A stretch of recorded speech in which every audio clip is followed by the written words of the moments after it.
Why could life be so unfair? Was this the price the main character had to pay for his own strength? But he had something that could change his entire life. Could save him. After all, it was the Grail, the thing that could grant any wish. So he made a wish. Because the guy never wanted to be. He was blinded by the light radiating from the Grail. Soon, his wish would come true. He was just an ordinary guy working a regular job. Like all the losers, he had a really mean boss who paid a pittance. However, that evening, he was genuinely feeling unwell, and his boss let him go. The main character was heading home. The people who worked with him noticed that something was off with the guy. But when the boss heard them talking about him behind his back, he got furious. He was ready to fire anyone who dared to do that. After all, everyone in the company knew what the main character had been through. Besides, lately, the boss had been quite nice to Kim because he felt sorry for him. On his way home, Kim stopped by a flower shop since it was his wife's birthday that day. He also picked up some groceries to make dinner. After that, he decided to head home. But no one was there to greet him. He felt lonely in his own house. Kim started cooking dinner, and after a while, he set the table for the celebration. It was the first time he tried to cook something like his wife used to. It saddened him that he couldn't be with her. After taking a shower, the guy continued to work.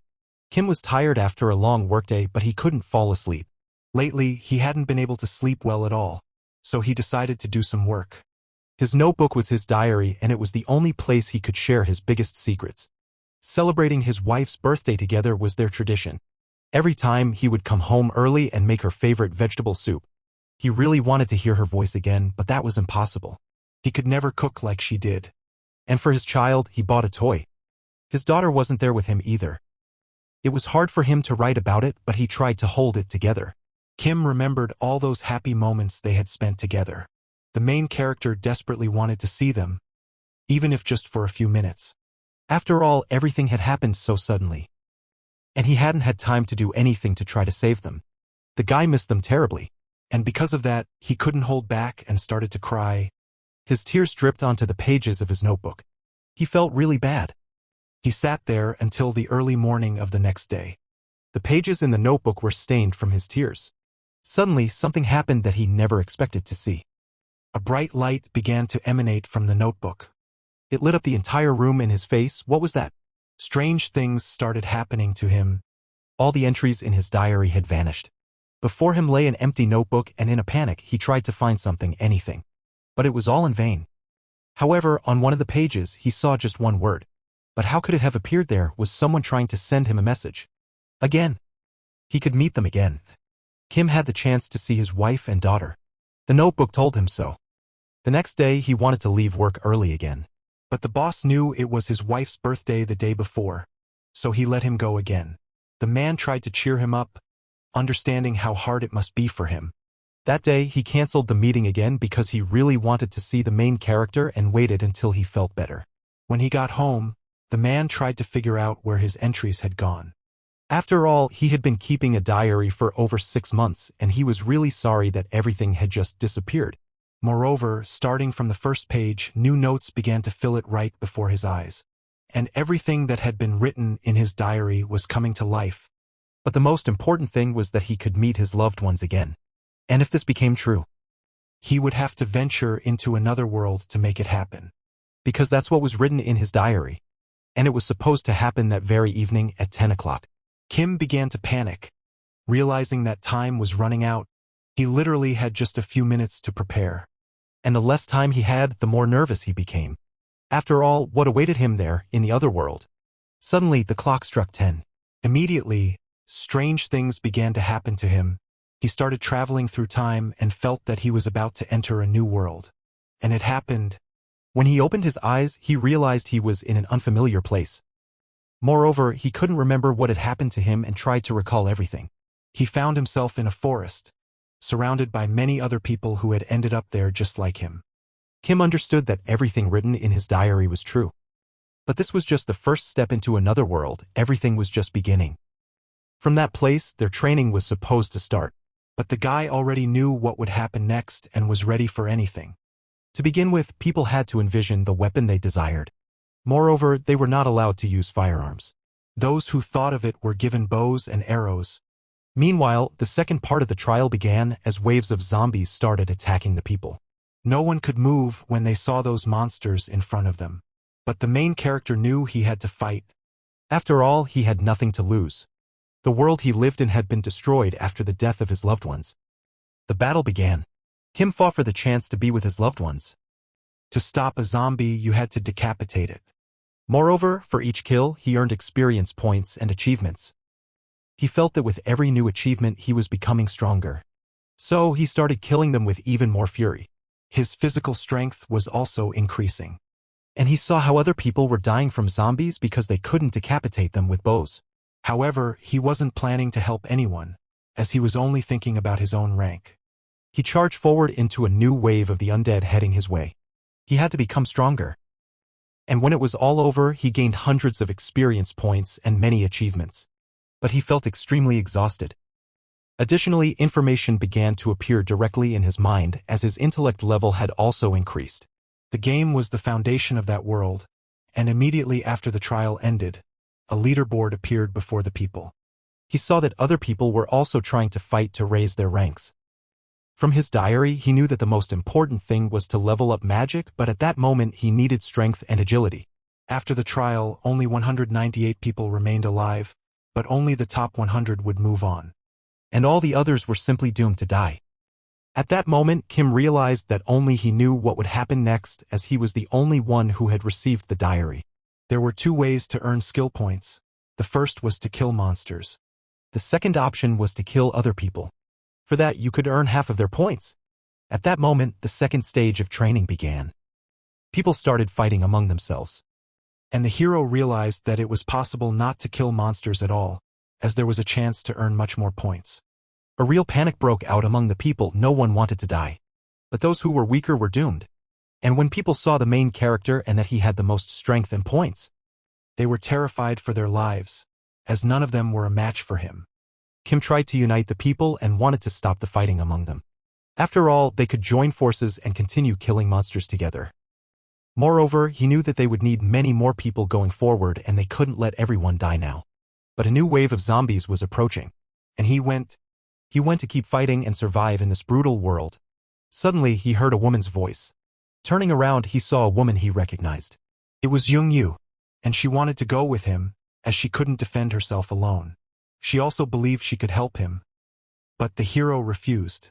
After all, she would only be a burden and would get in the way.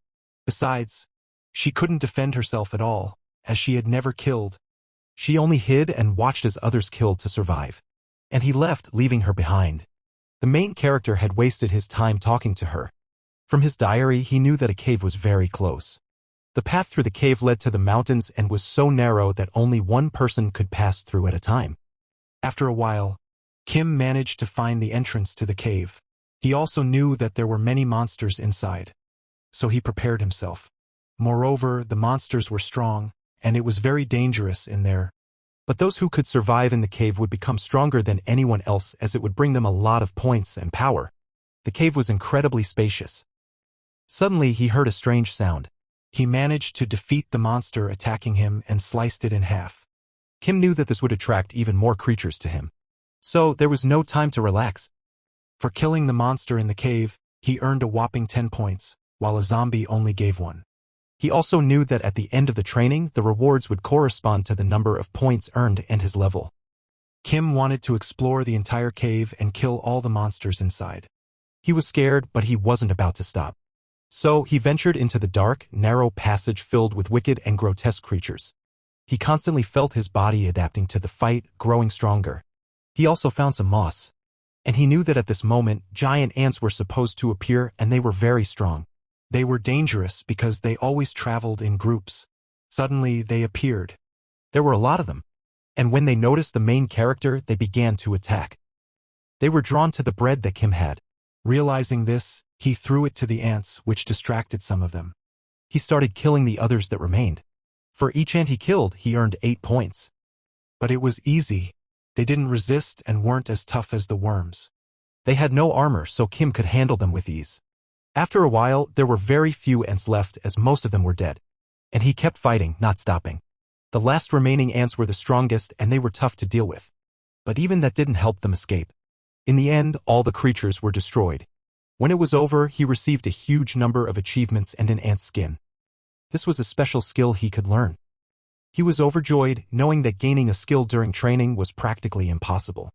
Because of this, he managed to increase 5 stats, and the more he had, the better he could master his skills. If the diary was to be believed, the next day other people were supposed to come to the cave. But when he tried to turn the page to see who they would be, he couldn't. He wasn't able to do that yet. Kim tried to remember and understand who could be sending him information through the diary, and he was very curious about what would happen on the next page that he couldn't turn. Moreover, it mentioned the Grail. But what could that mean?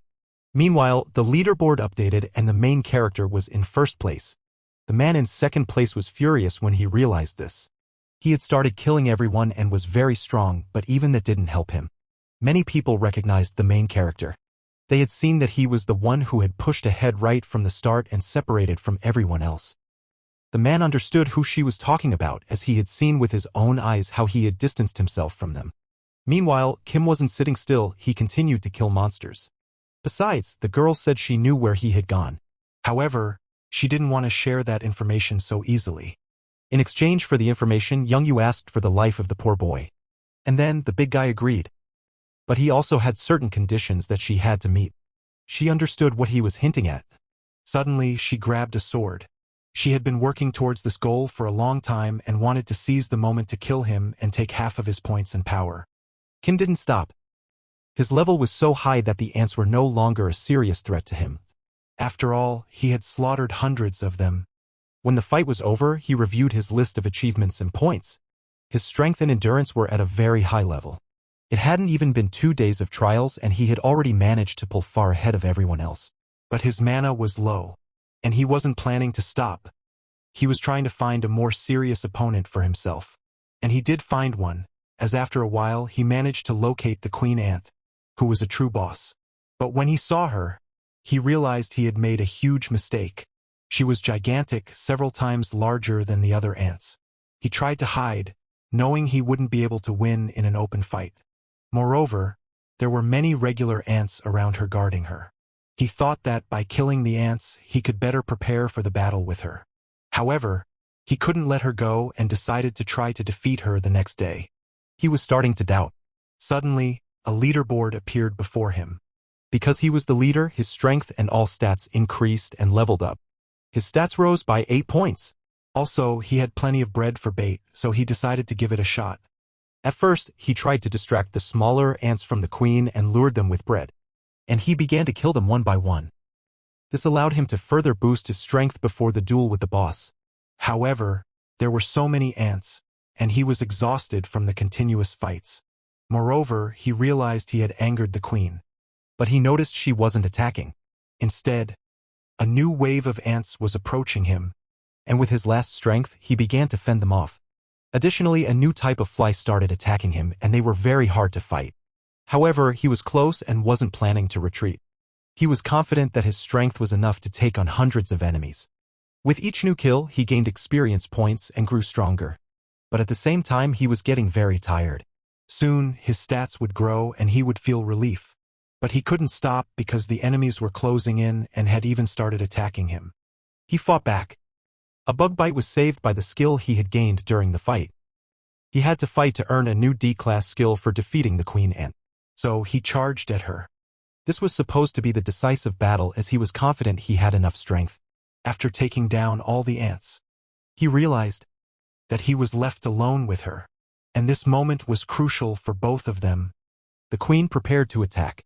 However, he was ready for it and wasn't planning to flee. He grabbed his sword and got ready. He was scared, but he believed he had enough strength. Suddenly, a strike. He had been waiting for this moment, and when it came, Kim managed to kill her with one precise move. Meanwhile, other people had found the cave and were already there. The villain was trying to find the boy to kill him and take his power. He knew that killing in the cave earned more points than killing zombies, but he was focused on destroying people. The man wanted to catch and kill the main character, but he understood that he wouldn't stand a chance in an open fight. However, he realized that the main character was tired, so he wanted to take advantage of that. After all, if he caught him, he would take the top spot in the leaderboard. When he killed the boss, he received a massive amount of points and experience. Moreover, he finally managed to learn another skill. Now, a powerful shell was forming on his skin, which would protect him. And in dangerous situations, this could save his life. This could be considered an achievement because he immediately had an advantage over everyone else. But that wasn't all. As a bonus, he was supposed to receive items. Points were the foundation. Thanks to them, one could gain true superpowers. Skills were something one could control. And the last were items which could raise stats and help learn new skills. It was through items that one could gain incredible strength. So this was the most valuable thing he could find. At that moment, he found a chest. Kim was able to acquire a bunch of different skills and points, and he wanted to check how they worked. The first thing he found was very strange, because it didn't resemble ordinary magic. The main character was satisfied and didn't regret risking his life to defeat the boss. Meanwhile, the people moved on, and by the number of corpses, they realized they were almost there. Suddenly, the villain stopped. Next, he wanted to go alone to check what was ahead. There, he saw something that shocked him the most since arriving in this world. Right in front of him lay the body of the dead queen. And he felt scared, because at that moment, he locked eyes with the main character for the first time. It became very quiet, and no one dared to speak first. But Kim couldn't understand why people had come to the cave, as the diary had said they would come much later. Did they all come for him? But when the boy saw Young Yu, he understood everything. She was the one responsible for them finding him. The future in the diary changed because he was doing things his way, not as it was written. The villain began to get angry. He couldn't believe that Kim could take down all the corpses by himself. And besides, he didn't look tired at all. Everything was completely different from what he had expected. Killing him wouldn't be so easy. He also knew that the main character's stats were greater than all of theirs combined. And even together, they wouldn't be able to defeat him. At that moment, the main character approached him and ordered him to back off. The bandit was frightened and, having no choice, stepped back. He simply allowed the main character to move on. After all, he had no chance against him. Kim was no longer an ordinary person. And then he realized that he needed to kill monsters to increase his own stats. Still, he promised to catch him another time. Meanwhile, people continued to kill each other. In their quest for points, they were so ruthless that they were ready to kill each other with their bare hands. A real slaughter was happening among them. The weaker ones were doomed, as they couldn't defend themselves. Suddenly, time was up, and out of the 148 people who were alive, only 100 could move on. In a panic, she started begging to be chosen. But most were doomed. After a while, a hail of arrows rained down from the sky. All the people outside were killed. Those who managed to survive found themselves in a new place. They were all locked in a cramped chamber. They had no idea where they were or what was happening. Few of them knew each other. And the main character was relieved that the bad guy and his gang weren't with him. It was at that moment that the third stage of training was about to begin. 3 doors appeared before the people. Only 10 could enter the red door, 5 the blue, and just 1 the white. Each of them had to make their own choice and move on to the new level of training behind the doors. The red door was the hardest, with no guarantees that those who went in would survive. The blue door was a bit easier. But what did the white door mean? As soon as someone entered the white door, their training would end right then and there. Suddenly, one of the men ran forward. He wanted to be the first to enter the white door. Others tried to catch him, but the door wouldn't open. The order of choosing doors depended on each participant's score, and everyone was supposed to choose in turn. So, the main character had to choose first. But for him, the choice was obvious. Without hesitation, he chose red. This surprised the others, as they thought he would pick white to finish his trial. Many wanted to go with him, believing he could protect them. They all thought they could survive if they went with him. Next was the guy in third place, and unexpectedly for everyone, he chose the white door. Immediately, the crowd started yelling at him for making such a choice. After all, he had no guarantees that he would stay alive after choosing the red door behind the main character. And he wanted to survive the trial and didn't want to pass up that chance. Other people also began to choose, and some picked the blue door. They were scared to go for red since they didn't know what awaited them. The decision was very tough, as so much depended on the team that chose the same door. However, the main character didn't pay attention to the others' choices. He believed he had made the right choice and wanted to see the trial through to the end. He had a conflict with the guy who chose the white door. But once everyone had chosen, the doors opened. One of the people who was last in line was terrified. As soon as he saw the white door open, He decided to force his way in and win the right to live for himself. He started running, but when he tried to enter, an invisible barrier stopped him. The others were angry at him for acting that way, and they wanted to punish him. But Kim intervened in the fight. He stopped the man who wanted to take revenge on the jerk for trying to enter his door. He was also very angry at the main character but understood that he had no chance against him. Besides, time was running out, as in a few minutes the doors would close forever. All those who didn't make it inside would be dead. Still, he went through the white door and vanished. The door closed behind him immediately, and it was unclear what awaited him ahead. The hero, along with his team, was left alone and was also preparing to enter their door. Meanwhile, the man who had been beaten lay on the ground. He didn't want to take the risk and was very scared, so he decided to stay. All the doors closed. The poor man didn't get up, but he didn't even know what awaited him ahead. Suddenly, he understood everything. Because when he felt the searing heat, he saw that the room was on fire and all those who remained outside were doomed to burn alive. This was the end. Meanwhile, the people who entered the doors found themselves at a new level. The main character and his team ended up in some strange place. After exploring it, he realized there were no people there. It also seemed abandoned. His teammates joined him, having decided to follow him. The boy wanted to get to know them. The girl's name was Kim Eun-ki and the other guy was Yoo Young-gyu. However, his clothes were stained with blood. It became clear that he might have killed people to gain more experience and points. After all, the blood on his clothes didn't look like monster blood. Immediately, he felt ashamed, because he did it to stay alive and not die. And for that, he didn't consider himself a coward. They were supposed to be informed of the rules for training at the 3rd level. It was to last 10 days. People listened carefully to the rules so they would know what they had to do.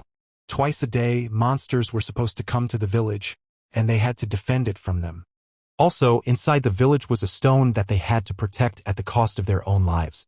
Because if it was destroyed, they would die too. Anyone trying to leave the settlement would be automatically moved inside to protect the stone. After all, it was safe outside the village and the monsters didn't bother people. The hero understood that he shouldn't count on their support and would likely have to do everything himself. To start, he wanted to head to the center of the settlement to see the stone they needed to protect. At that moment, he realized that defending the village alone would be a very tough task. Soon, the attack was set to begin, so they couldn't afford to delay. He immediately asked the people if they would fight, but despite being very scared, they decided to stay. It was supposed to be 10 people, but there were only 3 of them. However, the hero believed there should be many more people in the settlement and they were all outside, safe. So when the attack began, they would all be moved to the stone and help them defend it. And if one person left, everyone else would follow. So they needed to stick together and protect each other. After all, they were a team. Moreover, those who fled would sooner or later return to the settlement to protect the stone. So there was no sense in that, because their lives depended on the stone they needed to protect. At that moment, the hero realized that their small number could work to their advantage, because no one would dare to leave. Meanwhile, they managed to reach the center of the village where they saw the very statue they had to protect. Killing monsters at the 3rd level gave way more points. Moreover, they could increase their own stats and become stronger each time. And at the next stage, they would have an advantage over those who chose other doors. After all, the people who managed to go through the red doors were much stronger than all the others. However, Kim Eun-ki was angry at the hero because for him it was just a game. Suddenly she fell silent, because the monster attack was about to begin very soon. Suddenly the first one appeared. They were grotesque goblins. They were armed and there were a lot of them. The hero wanted to run forward while the others stayed by the stone to protect it at the cost of their own lives. He didn't have time to explain anything and was already running ahead. And he started killing monsters one by one. Kim realized they weren't very strong. However, there were just too many of them. Yoo Young-gyu panicked as he saw that even the main character couldn't handle them, because at that moment, one of the monsters lunged at him. This made him very scared, and he realized that at that moment, the life of his team depended on him. So he gathered his strength and began to defend himself. More and more monsters attacked him. The hero understood that they might not be able to handle them. But just at that moment, when he got distracted, he was nearly killed. At the last moment, he managed to dodge and miraculously stayed alive. And he continued to fight. Suddenly, one of the monsters appeared behind him. He realized he wouldn't have time to dodge. So he used his ability which he had gained after killing the boss. A hard shell appeared on his skin, and the monster trying to hit him didn't understand what was happening. Its sword broke, and at that moment it was left weaponless. Kim killed it with one precise move. However, a new problem arose. His friends couldn't handle the monsters, so he needed to go help them. Moreover, the girl was injured, and to keep their defense from falling, he turned back. Then he realized it would be much harder than he had imagined. When it was all over, they injured sat by the sacred stone. The boy was okay. Meanwhile, the girl had a serious wound. Blood was flowing from her shoulder, and the injury was very deep. Yu Youngyu wanted to help her and bandage her wound. The main character understood that if things got worse, he would have to fight alone. They needed to regain their strength and eat as another attack was imminent. It was already dark and the people were resting and preparing for the next battle. Suddenly, Yu Youngyu approached the main character and thanked him. He was grateful that the guy had helped him and prevented the monsters from killing them. And he decided to repay him in this way. But it seemed that wasn't all. He started to speak but immediately fell silent. Kim realized he wanted something from him. As it turned out, Yu Youngyu just couldn't forget his words. He felt very ashamed for killing people. But he had no other choice. He was only defending himself as they wanted to kill him. Because of this, he felt bad, burdened by his own guilt. Then he started to cry. He didn't want to die, and if he hadn't taken that step, he would be dead by now. The main character tried to comfort him and thought he had been very harsh with him. But he kept crying. Suddenly, he noticed that there was no one else around. It was just the two of them, and it was unclear where the girl had gone. They searched the entire area around them, but she was nowhere to be found. Could she really have escaped? Most likely, she was scared for her life, knowing she could die in the next fight. But she couldn't handle them alone, as it would be incredibly difficult. Even her smallest support could have helped them immensely. There was hope that the number of monsters would also decrease. However, the situation was very tough and they needed to prepare for the worst. The main character believed they should think positively. Besides, he was counting on Yu Youngyu's support as he couldn't protect the charm alone. But Yu Youngyu wasn't planning to run away. He was curious about what would happen to them if the stone was destroyed. But most likely that would mark the end of their training. And they would die. Yu Youngyu had to take on 10 monsters. The main character would have to handle all the others. It was tough as their levels weren't the same. But Yu Youngyu's task was simply to buy time while Kim took them down. Soon, the fight was about to begin. It all started. There were no fewer monsters. They were holding up much better than he thought. The hero activated his ability again, which saved him from death. Moreover, he was fighting back and taking down enemies by the dozens. On top of that, his strength was constantly increasing, and he felt much better than in the first duel. For killing one monster, he earned 18 experience points. But he saw how hard it was for Yu Youngyu. They began to surround him, so the hero needed to help. He knocked one of them out with a rock. It was unclear how long he could hold out like this. But he was also gaining strength and experience points, which helped him a lot. Compared to that time in the cave, his points had grown significantly. And he was satisfied that he had chosen such a difficult level. After a while, they managed to defeat all the monsters. Soon, they were supposed to receive food and other supplies. From his journal, he knew that training behind the red doors lasted the longest, and just completing it successfully could earn them a lot of points. Moreover, he would receive a reward and gain some skill. Suddenly, Yu Youngyu received one. It was called the Devil's Pact Plus, and activating it would increase strength and agility by 5 points. He gained the skill despite having killed very few creatures. The hero envied him as he had killed 98 and hadn't received anything like his partner. Meanwhile, the girl continued to hide outside the village. She had been sitting there for several days and was glad she had decided to escape. She was scared, knowing she wouldn't be able to handle the monsters.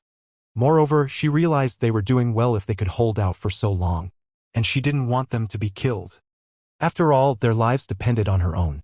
So, she wasn't planning to return and help them.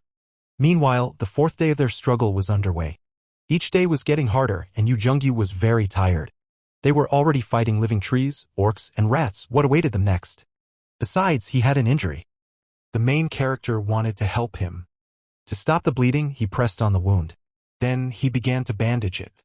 Yu Youngyu doubted he could hold out until the end as he felt his strength waning with each passing day. And this was only the 3rd stage. All the training was still ahead. But Kim tried not to think about that. He wanted to finish it all and just move on with his life. Moreover, His partner couldn't die, as that would doom the main character's life as well. He also had younger brothers whom he didn't want to leave without support. They were probably crying because he had been gone for so long. For him, this was especially hard. He started crying again. He was very scared. And then the main character remembered his wife and daughter. He recalled why he had participated in the trial in the first place. After all, it was his only hope of seeing them again. He also couldn't let his partner be killed, and he decided to protect him and the stone at the cost of his own life. After all, they had only a few days left, and then the training would be over. They would be able to become much stronger, and it would be much easier for them afterward. They needed to rest as another fight was about to happen soon. He remembered the birth of his daughter. He recalled how she turned over for the first time. With his wife, they were the happiest parents in the world, and they rejoiced at having such a beautiful child. They also loved each other, and they cherished every day they spent together. Suddenly, the baby started crying. It seemed she wanted to eat. The main character loved her more than anything in the world. He tried to spend as much time with her as possible. Moreover, she resembled his wife, and because of that, they constantly competed for her affection. After all, everyone wanted their daughter to look just like them. Yu Yoongyu noticed that he had become very sad. They had managed to survive 9 days, and the last one had arrived. The monsters hadn't appeared all day when suddenly, they heard a strange sound. A danger notification appeared before them. Right now, they were supposed to fight the level 3 boss. It was a giant, evil bull, and along with it came an army of skeletons. There was no time to hesitate or let them get too close. So, they needed to attack first. The main character was ready to take on the boss himself. Soon, the fight was about to begin, and everything depended on him. But he didn't stop. He charged straight at the bull. Blow after blow, he tried to injure it. But the creature was very strong and could resist. Meanwhile, Yu Yoongyu was also preparing to defend himself. After all, an army of skeletons in armor was in front of him. Before the fight, his strength and endurance had increased by a few points, and he believed he could help. Meanwhile, the battle between the main character and the boss continued. The creature had thick skin, but he managed to cut through it. But even after that, the bull continued to resist. It seemed the bull was about to throw him off. And that's when it started destroying buildings in the city. Everything was in ruins. However, the hero managed to survive. He was lucky, as he was able to leap off its back at the very last moment. But this wasn't the end. The creature was still alive and ready to attack again. Suddenly, he realized that the wound on his body had become smaller, and he watched as it regenerated. The creature was back to its initial level. The hero couldn't even imagine it would be this hard. Meanwhile, Kim Eun-ki was hiding in one of the houses. She couldn't understand what was happening in the city. Meanwhile, the fight between the main character and the boss continued. Yu Yoongyu was still dealing with the skeletons. The girl, who was watching from a distance, couldn't comprehend how they had become so strong. She was afraid to return to them, thinking they would want revenge for her escape. She was sure they wouldn't be able to forgive her and would seek vengeance. What was she supposed to do? Was the bull really immortal? After all, despite the massive number of blows the main character dealt, the boss remained unscathed. Suddenly, it struck the hero with its tail. But Kim dodged it again. In response, he struck back, and he chopped off the tip of its tail. But could it regenerate that lost part of its body again? And suddenly, it started happening. Its tail began to grow back rapidly. Did he really have infinite regeneration? And did it not drain his strength at all? His opponent was truly very dangerous. So all he could do was keep fighting to protect the stone. However, this time the monster was preparing to counterattack, and it met him with its own horns. The guy wasn't deterred and struck again, trying to crack its skull. But all his efforts were in vain. Yet he noticed a crack forming in its head, revealing a bright light. Could that be its weak spot? Suddenly, there was an explosion. But Yu Yoongyu managed to shield the hero with his own body and stop the flames. When Kim realized what had happened, he started screaming, and saw that his partner was injured.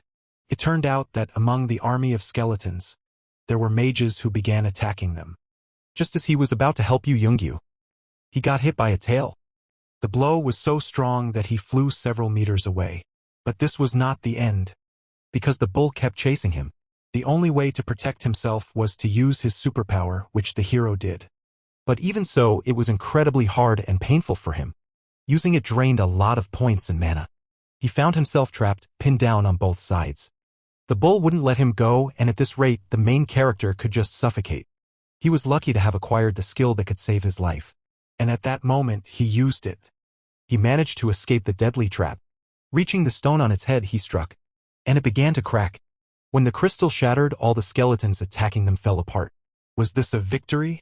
Suddenly, a message appeared on the screen in front of them declaring that the boss was dead, and his entire army had perished. The attack was halted. At that moment, the girl left her hiding place, and Yu Youngyu was trying to find the hero, who was trapped under the debris of bones. Had he died? But then Yu Youngyu heard his voice. He had already started crying, but felt immense joy when he realized his partner was alive. Everything was over. He tried to approach him to help him out from under the rubble when suddenly, he stopped. He was crying, unable to believe that it was all over and they were victorious. Then the worst happened. Yu Youngyu's face was filled with pain.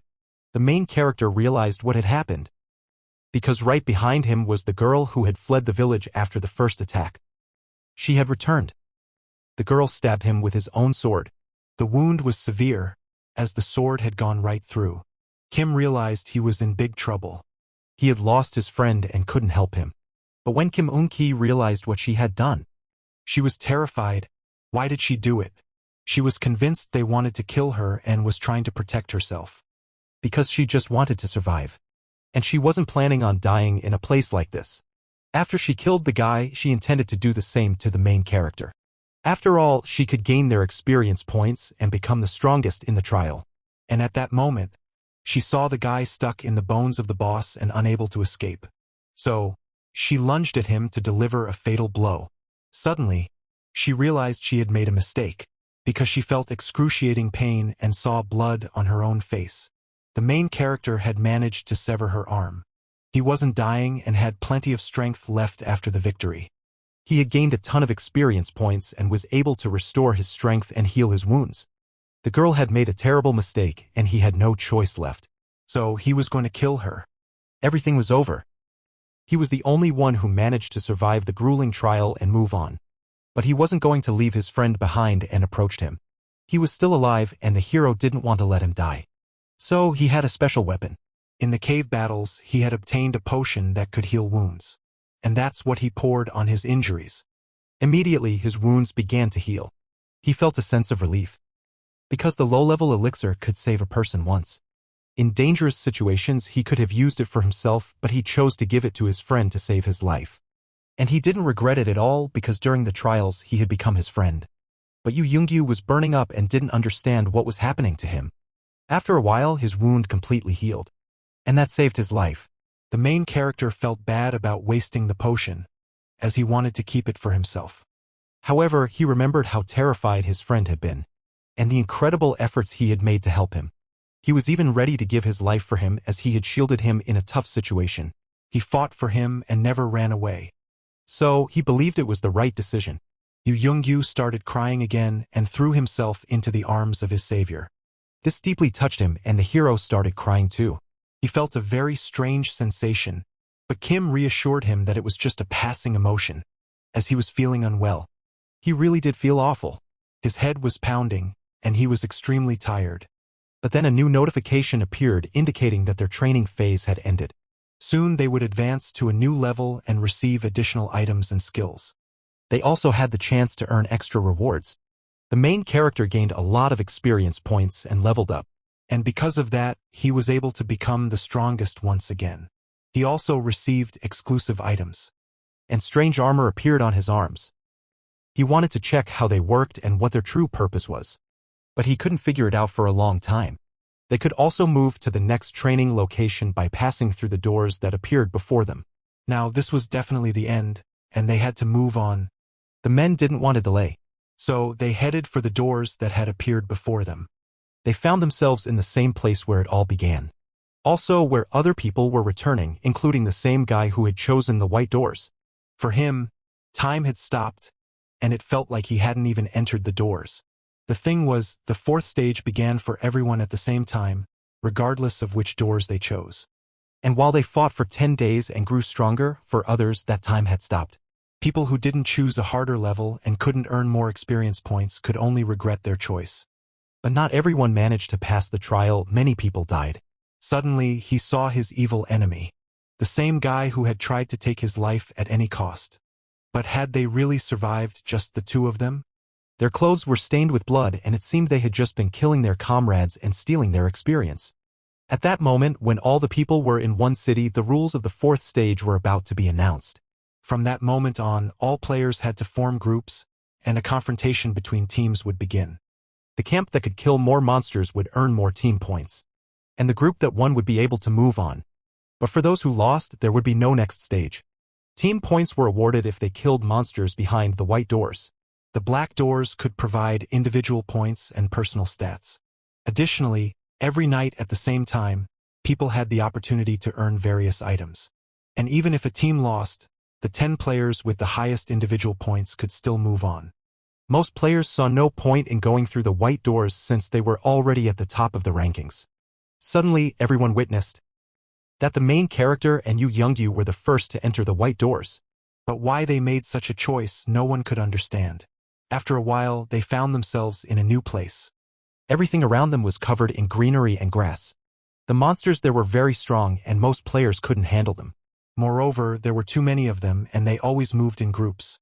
Suddenly, a group of monsters that had been chasing a man was wiped out. He didn't understand what had happened. However, when he saw this, he was overjoyed, because the main character and Yu Youngyu were killing them, and it wasn't a tough task for them. The man was amazed. How could they be so strong? And then he realized he had made a huge mistake by choosing the white doors.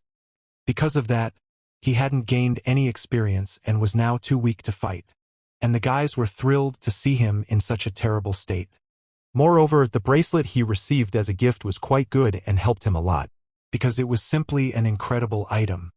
It reduced his strength expenditure by 20%, and now using his skills was much easier. Also, when he used it, his power increased significantly. They wiped out every monster that appeared before them, even the strongest ones. With their immense power, they handled them easily. The first day of the fourth training phase came to an end. When the team scores were tallied, it was clear that the main character was once again in first place. He had a significant lead over everyone else. However, it seemed that Kim Do-hyung, his biggest rival, was also venturing into the dark depths of the forest. It was also evident that no one else was earning team points besides them. Moreover, they had amassed a huge number of points, leaving everyone else in awe when they found out. Additionally, the main character received a reward for surviving the day, coins that could be exchanged for prizes after training ended. He knew that items bought with these coins were extremely valuable in the journals. Therefore, he wanted to save them and planned to use them at the very last moment. Furthermore, he was trying to negotiate with others. When he stepped forward to address them, everyone was frightened, knowing he was the strongest. The main character had a way for all of them to stay alive. Kim Do-hyung overheard their conversation. He criticized the hero for what he wanted to do, unable to believe that everyone could survive. Moreover, the main character's behavior infuriated him. And at that moment, he began to shout. Everyone started watching to see what would happen next. But Kim Do-hyung was scared.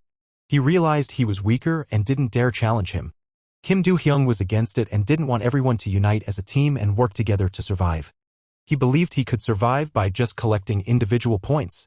But there was the final stage, and no one knew what would happen there. Perhaps they would need to combine their strengths again. And this was a great opportunity to prove himself. He wanted everyone to first start pooling their efforts and earning team points, after which each could decide what to do. He also thought that earning 1,000 points a day would be enough to get by.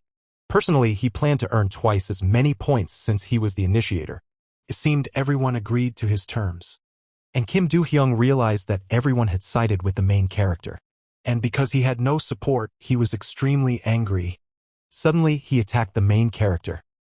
But the hero didn't want to argue with him, believing it would only drive them further apart. Moreover, the man couldn't believe his words without a single piece of evidence. It seemed they would never be able to unite. However, there was no time to waste, and the main character wanted to go hunting again. But he understood that people needed to gather together and help one another. And he did this precisely because it was written in his journal. But was it really necessary to save everyone? Besides, after this stage, the team that earned the most points could receive a prize. So, without even resting, he headed to the white doors to continue racking up team points. Immediately, a fight broke out, for before him stood a gigantic monster ready to crush him. The hero's bracelet helped him, making his strike significantly stronger. Therefore, he easily dealt with it, and the creature was dead. Moreover, for killing it, he received a massive amount of points and experience. But he realized that, with one swing of his sword using the bracelet, he had lost half his stamina. So, he needed to conserve his strength and be much more cautious. After everything that had happened, Yu Yongyu looked at himself and the others, wondering who among them was the real monster. Sitting on a tree trunk with his exhausted body, he hesitantly asked Kim if they had ventured too deep into this dangerous forest. It seemed to him that each step brought them closer to death. But Kim saw no danger in it, only a challenge. For him, risk meant progress. His confidence was unshakable. These words stirred something deeper in Yu Yongyu than mere surprise. He paused for a moment, gathering his courage to say something important. He began to acknowledge that for Kim, this had long ceased to be just a fight for survival. Kim silently continued his thought. His gaze was directed at the sky, as if the answer was hidden there. And indeed, what next? Just a return to the old, familiar world? Or something more? Yu Yongyu stood silently, feeling a wave of emotions rising in his chest. He tried to hold himself back, but everything he had bottled up burst forth. Kim just looked at him, saying nothing, but understanding was evident in his eyes. Suddenly, Yu Yongyu could no longer hold back. He rushed to Kim and hugged him tightly. This gesture was so sincere that Kim couldn't contain himself, tears welled up in his eyes. In that moment, he realized how important this friendship had become to him. And although pain and fatigue clung to his body, his heart was filled with warmth. But Kim felt something was off. His head was heavy and his body felt sluggish. His condition worsened with each passing minute, yet he tried to hold on. Inside, a strange, anxious voice emerged. Something was looming. The forest was enveloped in tense silence, broken only by the quiet voice of the boy who doubted whether they could win together. His thoughts were sincere, but uncertainty permeated every word. But their conversation was suddenly interrupted by an outside voice echoing from the darkness. People jumped in surprise. Someone unfamiliar was approaching the camp. It was Kim Do-hyung, the one who always appeared unexpectedly and left chaos in his wake. Smirking boldly, he assured them he didn't want to fight, though his blood-stained clothes told a different story. His words sounded calm, but something ominous, almost predatory, glinted in his eyes. People were on edge. Any move he made, they were ready to interpret as a challenge. Yet he responded with feigned sincerity, claiming he had come with a proposal. But no one believed him, for when Kim Do-hyung smiled, something dangerous always lurked beneath. Kim Do-hyung smiled as if the whole situation was part of his game. His voice, filled with self-assurance, only heightened the sense of danger. Meanwhile, the main character and his friend were trying to catch up to the fleeing figure.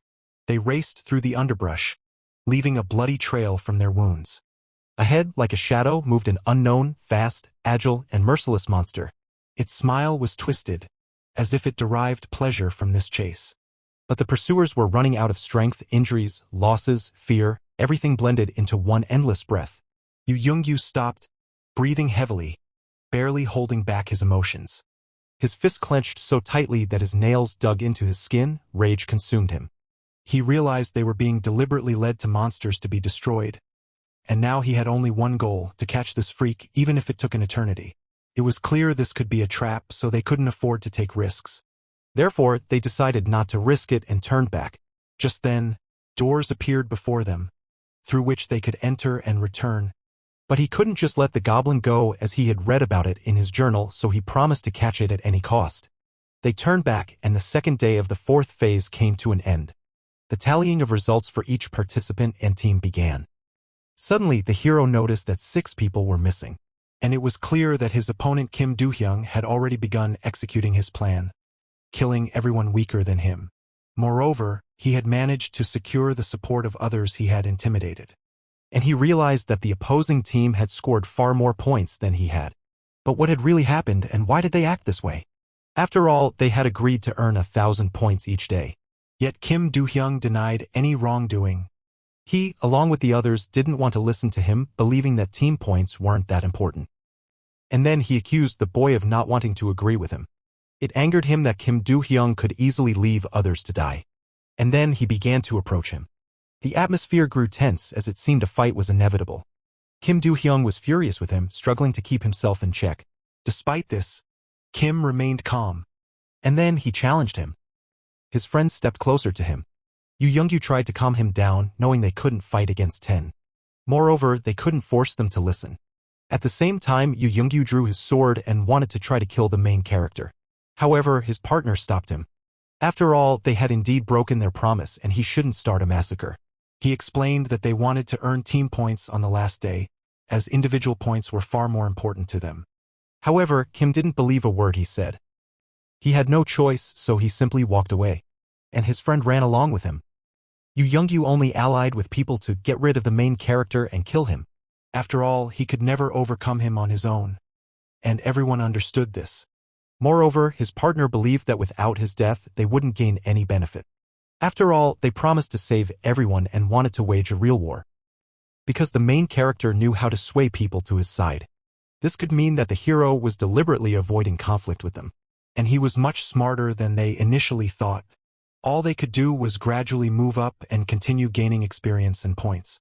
After all, it wasn't necessary to start with them, there were many others, weaker ones. The main character truly intended to fight them as he knew that sooner or later it would happen. So, he wanted to get it over with as soon as possible. But even despite that, it was too much, even for him. After all, he was the one who had been against killing from the very beginning. But there was still something else that bothered the main character. Everything was as written in his journal and he knew that one team of 6 people would disappear. And it was Kim Do-hyung who took their individual points and experience. This was Park Seung-soo's team and they were the biggest threat. And Kim knew that the killings would continue and if this wasn't stopped, he would have no allies left at all. But this was very dangerous. And then he asked Yoo Young-gyu if he was on his side. After all, it was now dangerous to walk alongside the main character and they might also have to kill people to survive. Hearing this, Yoo Young-gyu began to shout. Kim was silent. He was very tense at that moment. And then he began to speak very confidently and seriously. A new day began. The main character and Yoo Young-gyu were trying to catch the goblin that was fleeing from them. After all, he knew that a very valuable reward could drop from it. Moreover, they couldn't catch it just by running after it. So, the main character came up with a new plan. And the goblin didn't stop, continuing to flee, it was faster. The goblin tried to escape. He was running, but the guy was right on his tail. He attempted to chop down the trees the goblin was jumping on. But nothing was working. The nasty little creature managed to get away and stay intact. He also tried to slow down the hero by throwing dirt at him. It worked as he was able to break free. Grabbing onto a tree, he stopped. And he started laughing, mocking Kim. But even it didn't make the guy give up, he was determined to catch him at any cost. Suddenly, Yoo Young-gyu warned him about a threat from the other side. Because right in front of him, a huge monster appeared. It turned out he had guessed right and the wicked goblin had led them into a trap. But Kim realized this could be his chance to defeat him. He prepared for battle. The monster was incredibly strong, easily uprooting trees. But at that moment, the goblin relaxed, thinking the monster would take care of the boy. So, he had only one shot. Gathering all his strength, he began to attack. He believed he could win. Yoo Young-gyu tried to warn him, but the hero wouldn't listen. A new threat appeared, a tree was flying straight at him. And with a single swing of his sword, he split it in two. After that, he was ready to take down the monster. And he succeeded.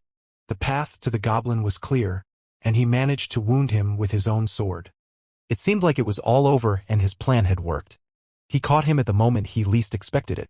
Yoo Young-gyu was impressed by his strength and agility. How did he handle such powerful opponents so easily? He felt ashamed for doubting him. Meanwhile, the day was ending, and the returning people noticed that many had not come back. A team of people was preparing to take a risk and venture into a dangerous area as they were falling far behind in team points. It was risky, but they had no choice. Despite their fear, they moved forward. Suddenly, they heard a strange sound. And one of the kids felt a sharp pain, something attacked her. It became clear they had walked into an ambush. It was the enemy team of Park Seung-soo. And they were back on the hunt. They began to kill those who were weaker and couldn't defend themselves. Kim Do-hyung was taking them out because they had a lot of coins, and the man agreed to give up all the coins he would collect in exchange for his life. But Kim Do-hyung understood that if they survived, things would get even tougher. as he wouldn't be able to avoid a confrontation with the hero. The poor man started screaming, realizing he couldn't convince Kim Do-hyung not to kill him. Besides, he didn't want to wait. So he simply gave the order. After that, his whole team drew their weapons. And soon, a real massacre was about to begin. But why were they so brutal? Were they really that evil? People began to plead with them, but even that didn't help. And all the people caught in the trap were doomed. Suddenly, Kim Do-hyung stopped. He saw the hero moving in his direction. And that moment became pivotal as the tension was incredibly high. But everyone knew that Park Seung-soo's team had been killing everyone else from the start. And they would never stop, continuing until the very end. But the hero could put an end to all of this. And Yoo Young-gyu, who wasn't planning to leave his side, was with him. Yoo Young-gyu wasn't afraid, knowing that after the goblin's death, they would receive a very valuable reward. They got armor, potions, and many valuable items. The hero also tried to find a potion. And suddenly he spotted it. It was a liquid, yellow in color. And he was going to check how it actually worked. Luck was on his side as the liquid was very rare and hard to obtain. Yoo Young-gyu also started picking out different items for himself that he could use to become stronger. But Kim was the type to be satisfied with just the potion, letting him take everything else. He immediately drank it.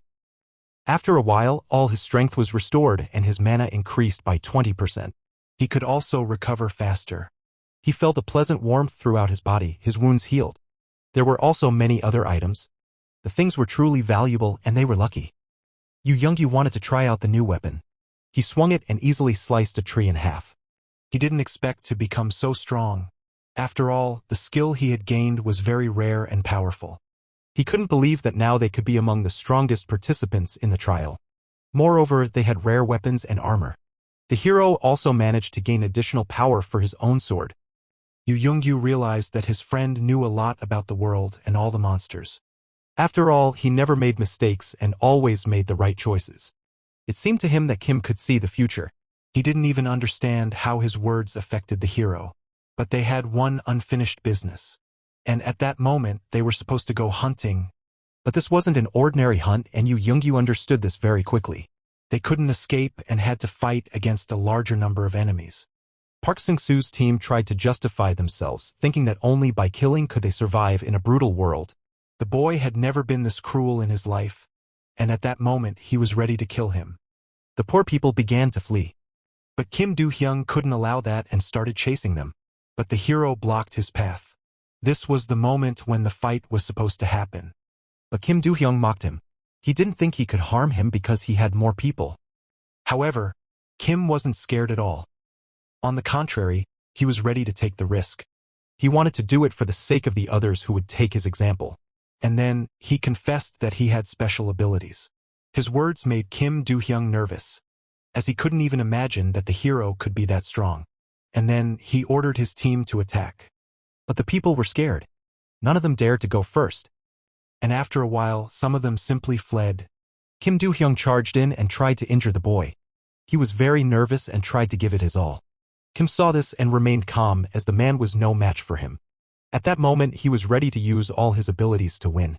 Moreover, he had the advantage in strength, and he could easily handle his assault. Kim Do-hyung was shocked that the hero was able to resist him. Suddenly, he pushed him away, and Kim Do-hyung flew several meters away from him. At that moment, other members of his team began to attack him, but the hero was ready. So, he easily took them down. Additionally, Yoo Young-gyu wasn't standing still either. He was helping him. His opponent was the criminal's girlfriend, who had betrayed the hero. The fight continued and the enemy team was suffering heavy losses. One by one, people were dying. That's when they realized they had made a huge mistake. After all, they had no chance against the hero and his strength. Kim Do-hyung didn't understand anything, because this couldn't be happening. He couldn't believe that the hero could be stronger, so he charged at him again. Kim was ready for this and simply waited for him to come closer.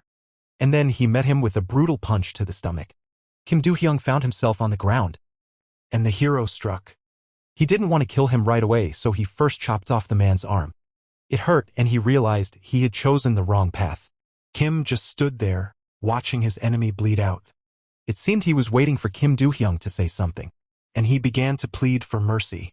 But it was too late. Kim wanted Kim Do-hyung to apologize to those he had killed. But the man refused and didn't want to do it. And then the hero was no longer going to hesitate. He killed him, brutally and coldly. He gained half of his experience and strength. His girlfriend realized she was next and tried to justify herself. After all, Kim Do-hyung had threatened her and forced her to do things she never wanted to. Her words made Yoo Young-yu stop. He pondered. And the woman continued to apologize to him. But she didn't know that it wouldn't help her, as Kim didn't believe her and killed her too. He didn't feel sorry for her, as he knew what she had been like from the very beginning. He also noticed how nervous Yoo Young-yu was. He yelled at him for stopping and not finishing her off. He needed to get a grip, as next time he could just die. Immediately, Yoo Young-yu felt downcast. But there was one more man who managed to escape, and at that moment the hero wanted to find him. As it turned out, the man from the enemy team had fled from the very beginning. He wasn't about to give up that easily and was confident he could come up with a plan to defeat him. The thief wanted revenge for his team and his fallen comrades. Suddenly, he heard a strange sound behind him. And there it was, a gigantic monster standing before him. He had no chance of defeating it. So he planned to run. But then, blood from the monster splattered across his face. And he realized he had been sliced in half into 2 equal parts. But who could be strong enough to take him down so easily? Just as he began to fade away, he stopped, because he saw that it was the main hero who had found him. Kim wasn't going to let the man go again. He wanted to end this once and for all. His gaze was resolute and he looked incredibly dangerous. Immediately, the man began begging for forgiveness, pleading for mercy. He believed he could change and was ready to join Kim's team. However, the hero didn't give him a chance to finish. He killed him brutally and coldly, just as the criminal had done to others. After that, he turned back to Yoo Young-yu. But he noticed that the hero's face was somber. It was all because of the people who had died, and he regretted what had happened. He immediately began collecting the stolen coins. But Yoo Young-yu didn't want to do that. Kim insisted again, handing him the money because if they didn't take it, someone else would take advantage of it. They had to survive at all costs and get through this tough stage. The news that the strongest team of criminals had been wiped out quickly spread. Everyone knew that the main hero and Yoo Young-yu had taken them down together and managed to get their revenge. However, as the numbers dwindled, most people became very frightened, as winning was now harder. At that moment, the main hero interrupted a conversation among one of the teams. He believed that such a gap could be closed quickly. Even the 20,000 points separating them didn't seem like such a big deal. But how could they rack up points so quickly? In reality, it was much simpler than they thought. They just needed to keep fighting and killing monsters, and the hero promised to handle everything else. The man continued to slay monsters, racking up individual points for himself. But what did Kim mean when he said they could handle everything themselves? Yoo Young-yu couldn't understand his plans. Besides, they had been hunting monsters for over 10 hours, so they needed to rest.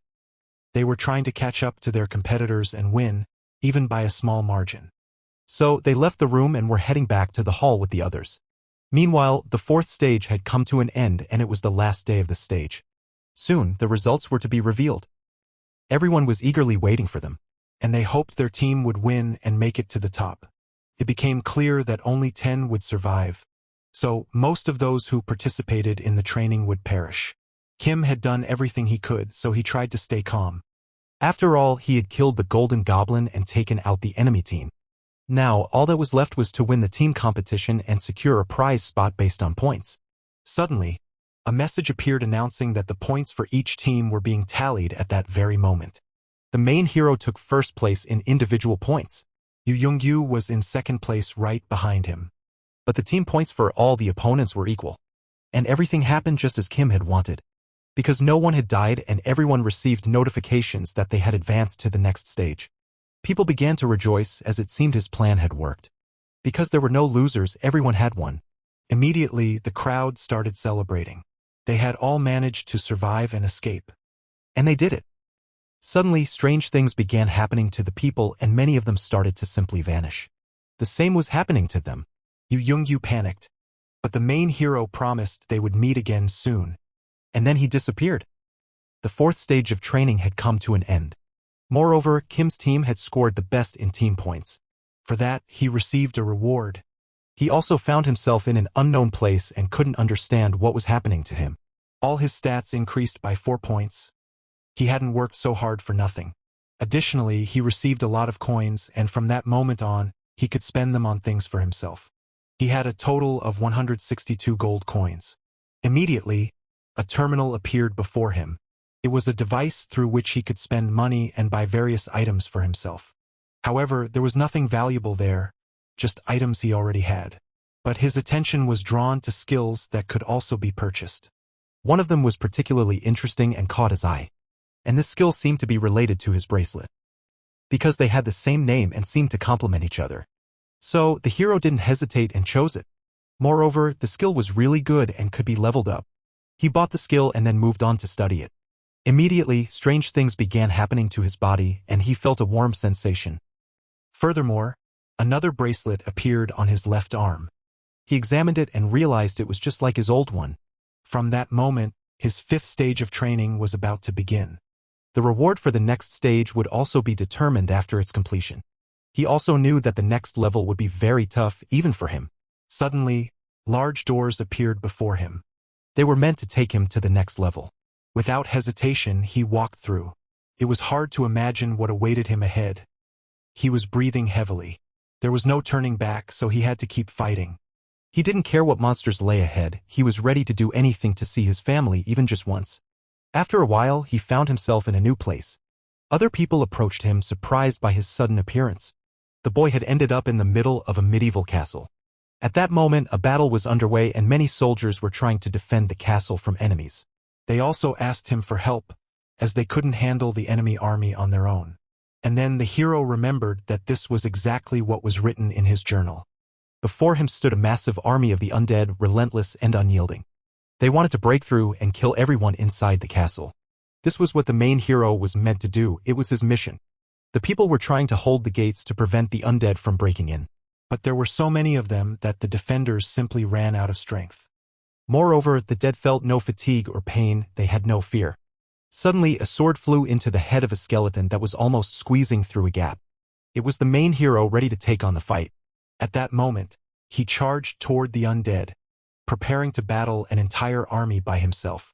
Immediately, he began to take them down by the dozens. It was tough, but he didn't stop. Many enemies fell and he managed to buy some time. The people had the chance to close the gates and prepare better. Suddenly, one of the skeletons managed to get close to him and grabbed his armor. After its touch, his gear began to melt and burn. Kim killed it. But he realized he couldn't let them get too close. After all, their bodies were made of poison, but they were very slow and weak. And if he was careful, he could easily defeat them. He also understood that the monsters might fear sunlight. So he just needed to hold on a little longer. And he managed to do it. When the sun came out, the monsters began to vanish. They burned in its rays. And that was the only effective weapon against them. After the battle, an unknown warrior approached him. It was Max, and he was responsible for the defense. The man thanked the main hero for his help in the fight, as without him, the undead would have taken the castle. He also didn't understand who Kim was and where he had come from so suddenly.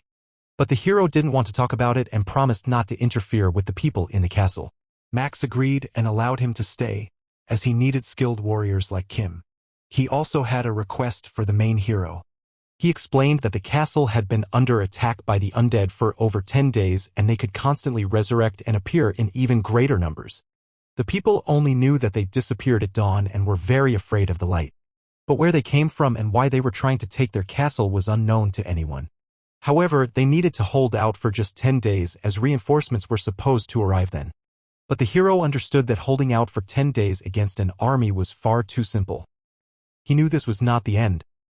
Max pleaded for his help, realizing they couldn't handle the undead alone. In return, he promised to reward him generously. But suddenly, the hero stood up and walked out. Before starting his new task, he had some matters to attend to. Soon, evening arrived. And the undead were approaching the castle again, but now there were many more of them. Max tried to figure out where the main hero had gone, but he was nowhere to be found. For a moment, he thought the boy had simply run away out of fear. But they had to fight, and he gave orders to his soldiers to prepare and take their positions. Suddenly, one of the archers pointed down at the enemy army. He had seen someone fighting the undead alone. It was the main hero who had been one of the first to charge into battle and was trying to win. He was very focused, ensuring that the undead couldn't get close to him. However, there were too many of them and he decided to retreat to regain his strength inside the castle. But this was not the end. As the undead began to break through, they were trying to smash down the doors, forcing the people to hold them back. Suddenly, Max managed to find him. He yelled at the hero for fighting them alone. But Kim discovered the real reason they were appearing. He found a group of shamans hiding in the woods, summoning waves of the undead every night. So, the people and the bravest warriors set out to find them, ready to punish the criminals. However, the main character wanted to go alone, believing his strength would be enough to handle the enemies. He knew this was a training exercise and anything could happen, so he wasn't sure if he could protect the people walking alongside him. After a while, they managed to reach the very spot. They caught the shamans, but they said nothing and didn't confess to their crimes. By doing so, they only hastened their own deaths as Max and his soldiers were furious. But the other shamans were confident that the soldiers wouldn't be able to stop them. After all, it was about to get dark. And with the arrival of darkness, they felt completely different. Suddenly, the main character struck, hitting right at the center of their sacred circle. The ground beneath their feet began to crack. At that moment, the shaman realized that Kim was no ordinary soldier, and he wanted to take his power for himself. They needed to hurry. They began chanting spells, trying to summon monsters to aid them. At the same time, the people charged forward, trying to eliminate the mages. But could the mages really summon the undead even when the sun was shining? The main character had a very bad feeling, sensing that something terrible was about to happen. The shamans covered themselves with a protective dome, but the man managed to break through it. Soldiers eager for blood and revenge tried to slip through the breach. But suddenly they felt sick and could no longer control their own power. The shamans managed to invade their minds. Kim tried to do everything possible to save the soldiers and ordered them to retreat. But it was too late. Right in front of them appeared an incomprehensible creature summoned by the shamans. It was a true demon, beginning to devour the trapped people who couldn't move. The hero had never seen anything like it before. Was this really his training? It was incredibly hard to resist when he suddenly saw strange shadows in the woods. But the scariest thing was above. The creature that appeared could communicate with the shamans and was listening to them. They gave the order. The target of the monster was the main character. And then the demon got angry. He nearly crushed his master as he didn't consider the boy a worthy opponent. The monster didn't let him finish speaking and simply crushed him. The soldiers were terrified. After all, the monster was truly horrifying and dangerous. It was gigantic, had wings, and wielded deadly sharp weapons. The hero wanted to fight it one-on-one while the others dealt with the mages. Max didn't want to let him go, but he understood they had no chance. The demon mocked the boy, not believing he could be a real challenge. But the hero didn't back down. He was ready for what might be the toughest fight of his life. The moments before the battle were the hardest he had ever faced. He didn't feel fear, but he was trying to find the weak spots on its body. But this was truly a dangerous creature. He hoped that, by using all his strength, he could slice it in half with one blow, just like he had done with the orc and other creatures before. But the demon was much stronger, and it wouldn't be that easy. He had to wait, but the demon was already charging at him. The boy managed to dodge the powerful attack. It was as if the demon teleported toward him, moving incredibly fast. Another strike. But the boy managed to escape this time too. At the last moment, he dodged again, realizing there was no time to hesitate anymore. So, gathering all his strength, he struck. After all, he had to win before the sun set. Somehow he managed to sever its arm. And it worked, as he realized the demon could be wounded, especially since he hadn't been fighting at full strength. Suddenly, the demon stopped. He noticed the boy's bracelets. And then he understood that the boy was indeed not an ordinary human. At that moment, the hero also began to mock him. Suddenly, another strike. This time, Kim didn't manage to dodge and felt the full force of the demon. Was this the end? The people watching began to scream. However, the main character continued to stand his ground.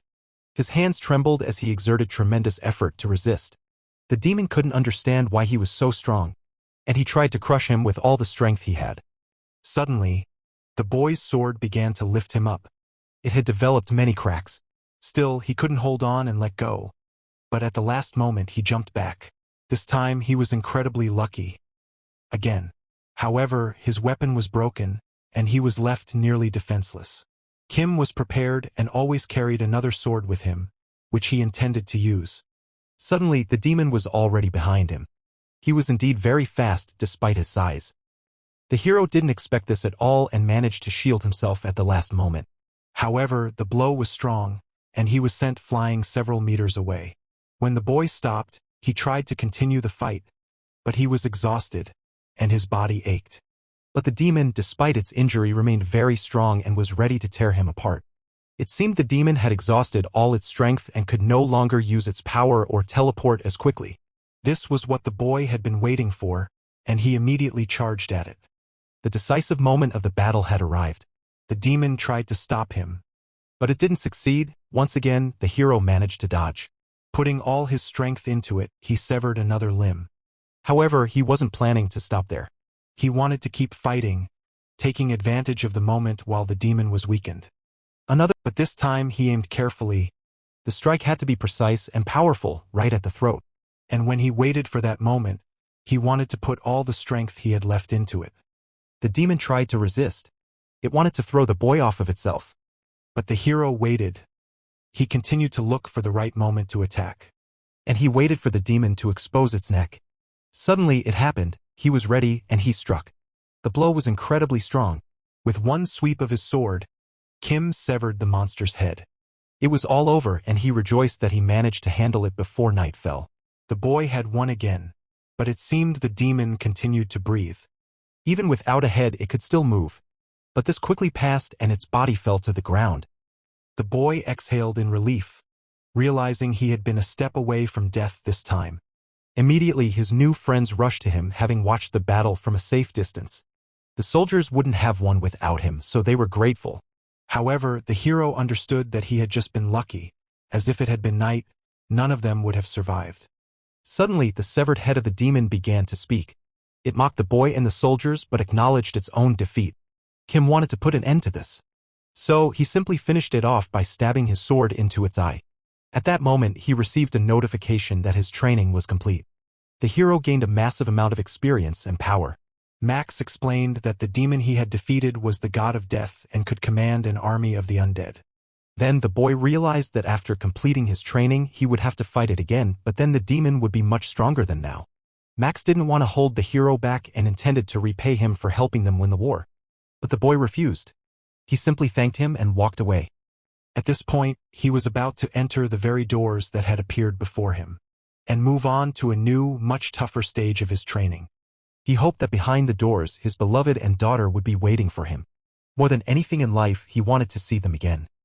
However, the place he found himself in was shrouded in fog. Because of this, he couldn't see anything and moved blindly. Suddenly, he saw a strange structure ahead. Most likely, he needed to go there, so he walked. On his way, he encountered a strange man who asked who he was and how he had found this place. The stranger looked like a god, as he wore very unusual clothing and was of gigantic stature. He also recognized the item on the boy's arm. After all, it had once belonged to him until he lost it himself. Moreover, the man knew why the boy had come to him. Kim wanted to find the king, and the man was his vassal.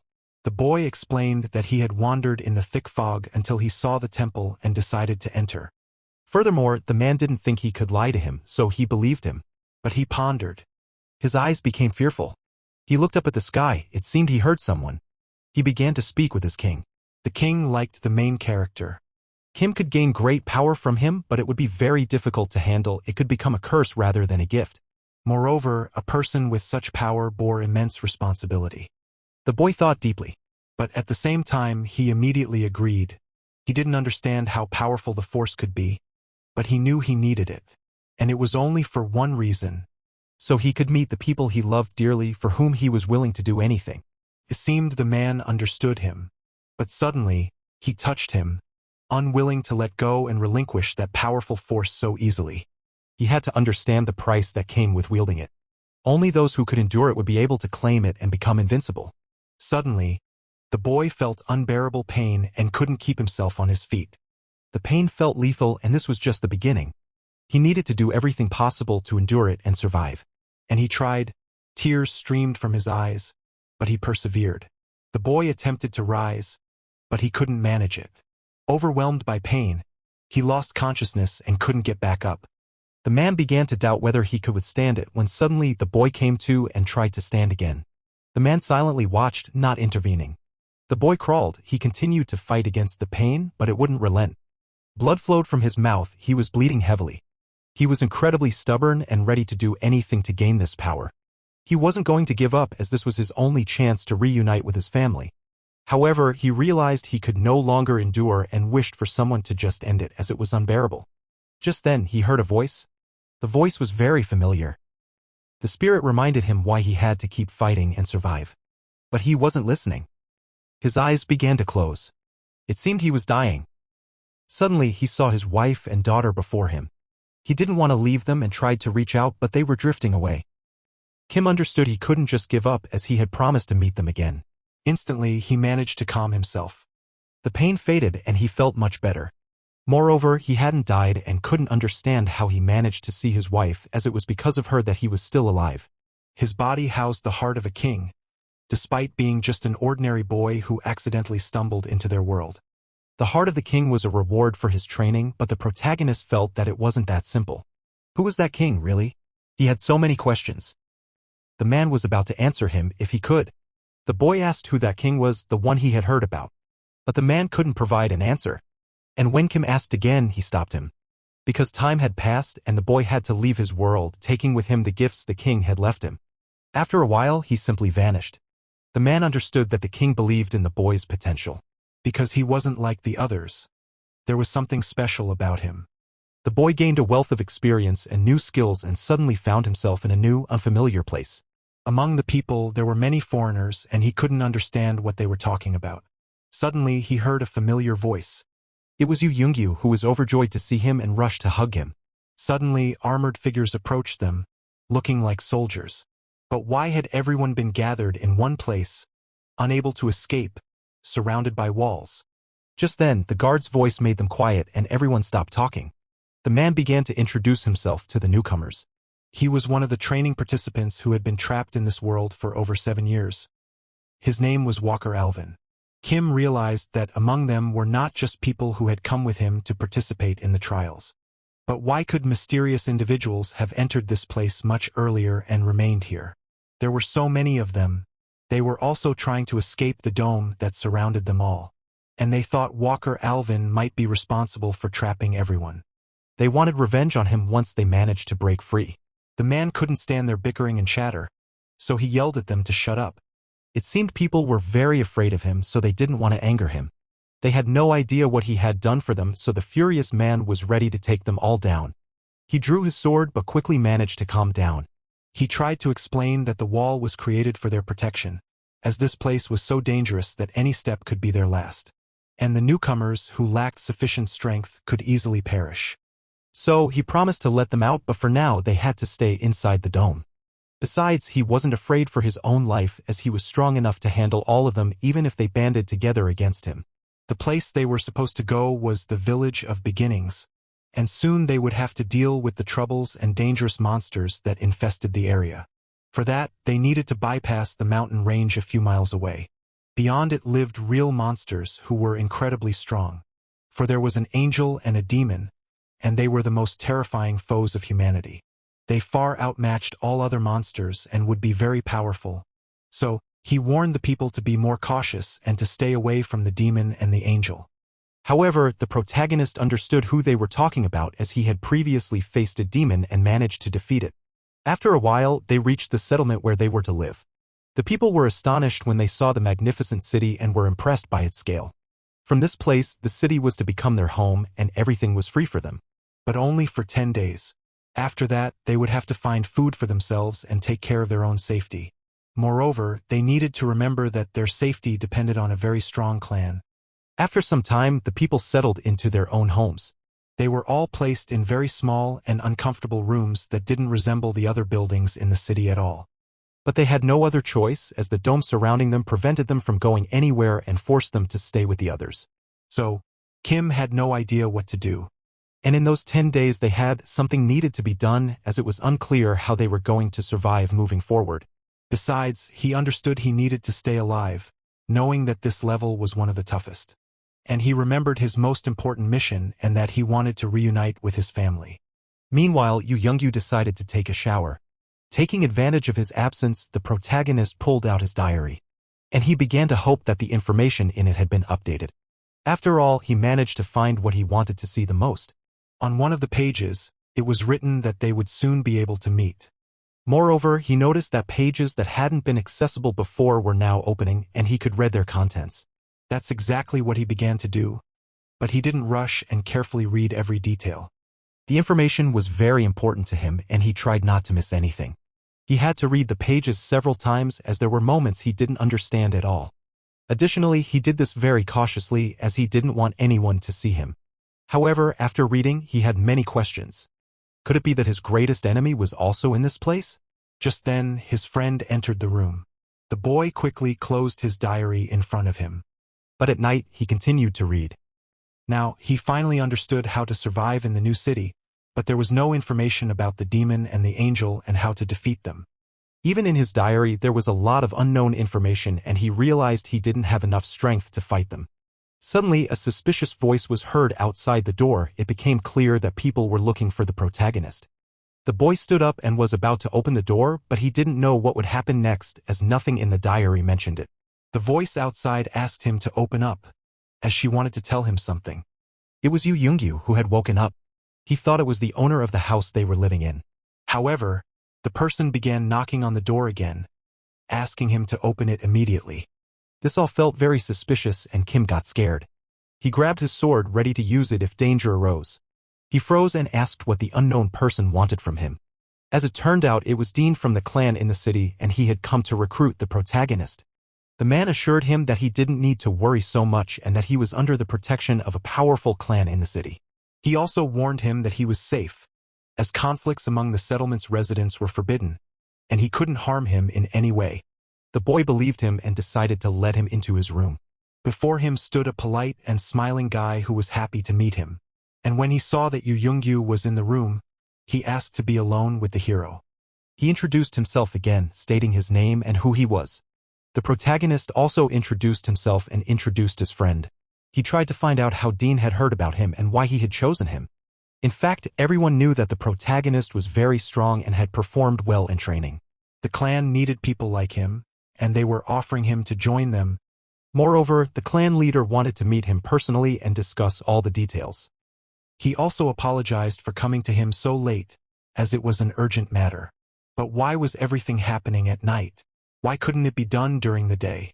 He didn't know what his clan was about, but he didn't want to go anywhere because he thought it was a trap. His words made Dean nervous, as he didn't want to return without him. At that moment, he became very angry and ordered the protagonist to follow him in a different tone. Yu Yungyu understood everything. Kim also drew his sword, as the situation was very tense. He understood everything and knew who Dean really was and what he wanted from him. He also knew that their clan was a lie from the start and that it was filled with ruthless killers and thugs. And he learned this from his diary, so he was very lucky. They were scum who lured people like him and forced them to kill others, innocent people. They could be responsible for his family's death, and he would never forgive them, let alone work with them. Dean couldn't believe the boy understood everything. So, he planned to take all their belongings, and if they didn't agree to hand everything over, he would kill them. As expected, the protagonist refused. He ordered him to leave, but Dean wasn't going to back down so easily. He didn't consider the boy a worthy opponent, but he didn't want a direct confrontation with him. To avoid drawing too much attention, he simply left, leaving them alone in the room. Suddenly, he reappeared, but now behind the protagonist. At that moment, he intended to stab him with his knife, but the boy managed to block the attack. Moreover, the enemy was very strong.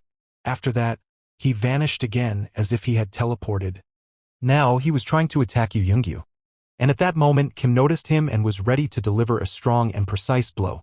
He missed as the man disappeared again. His house was in ruins.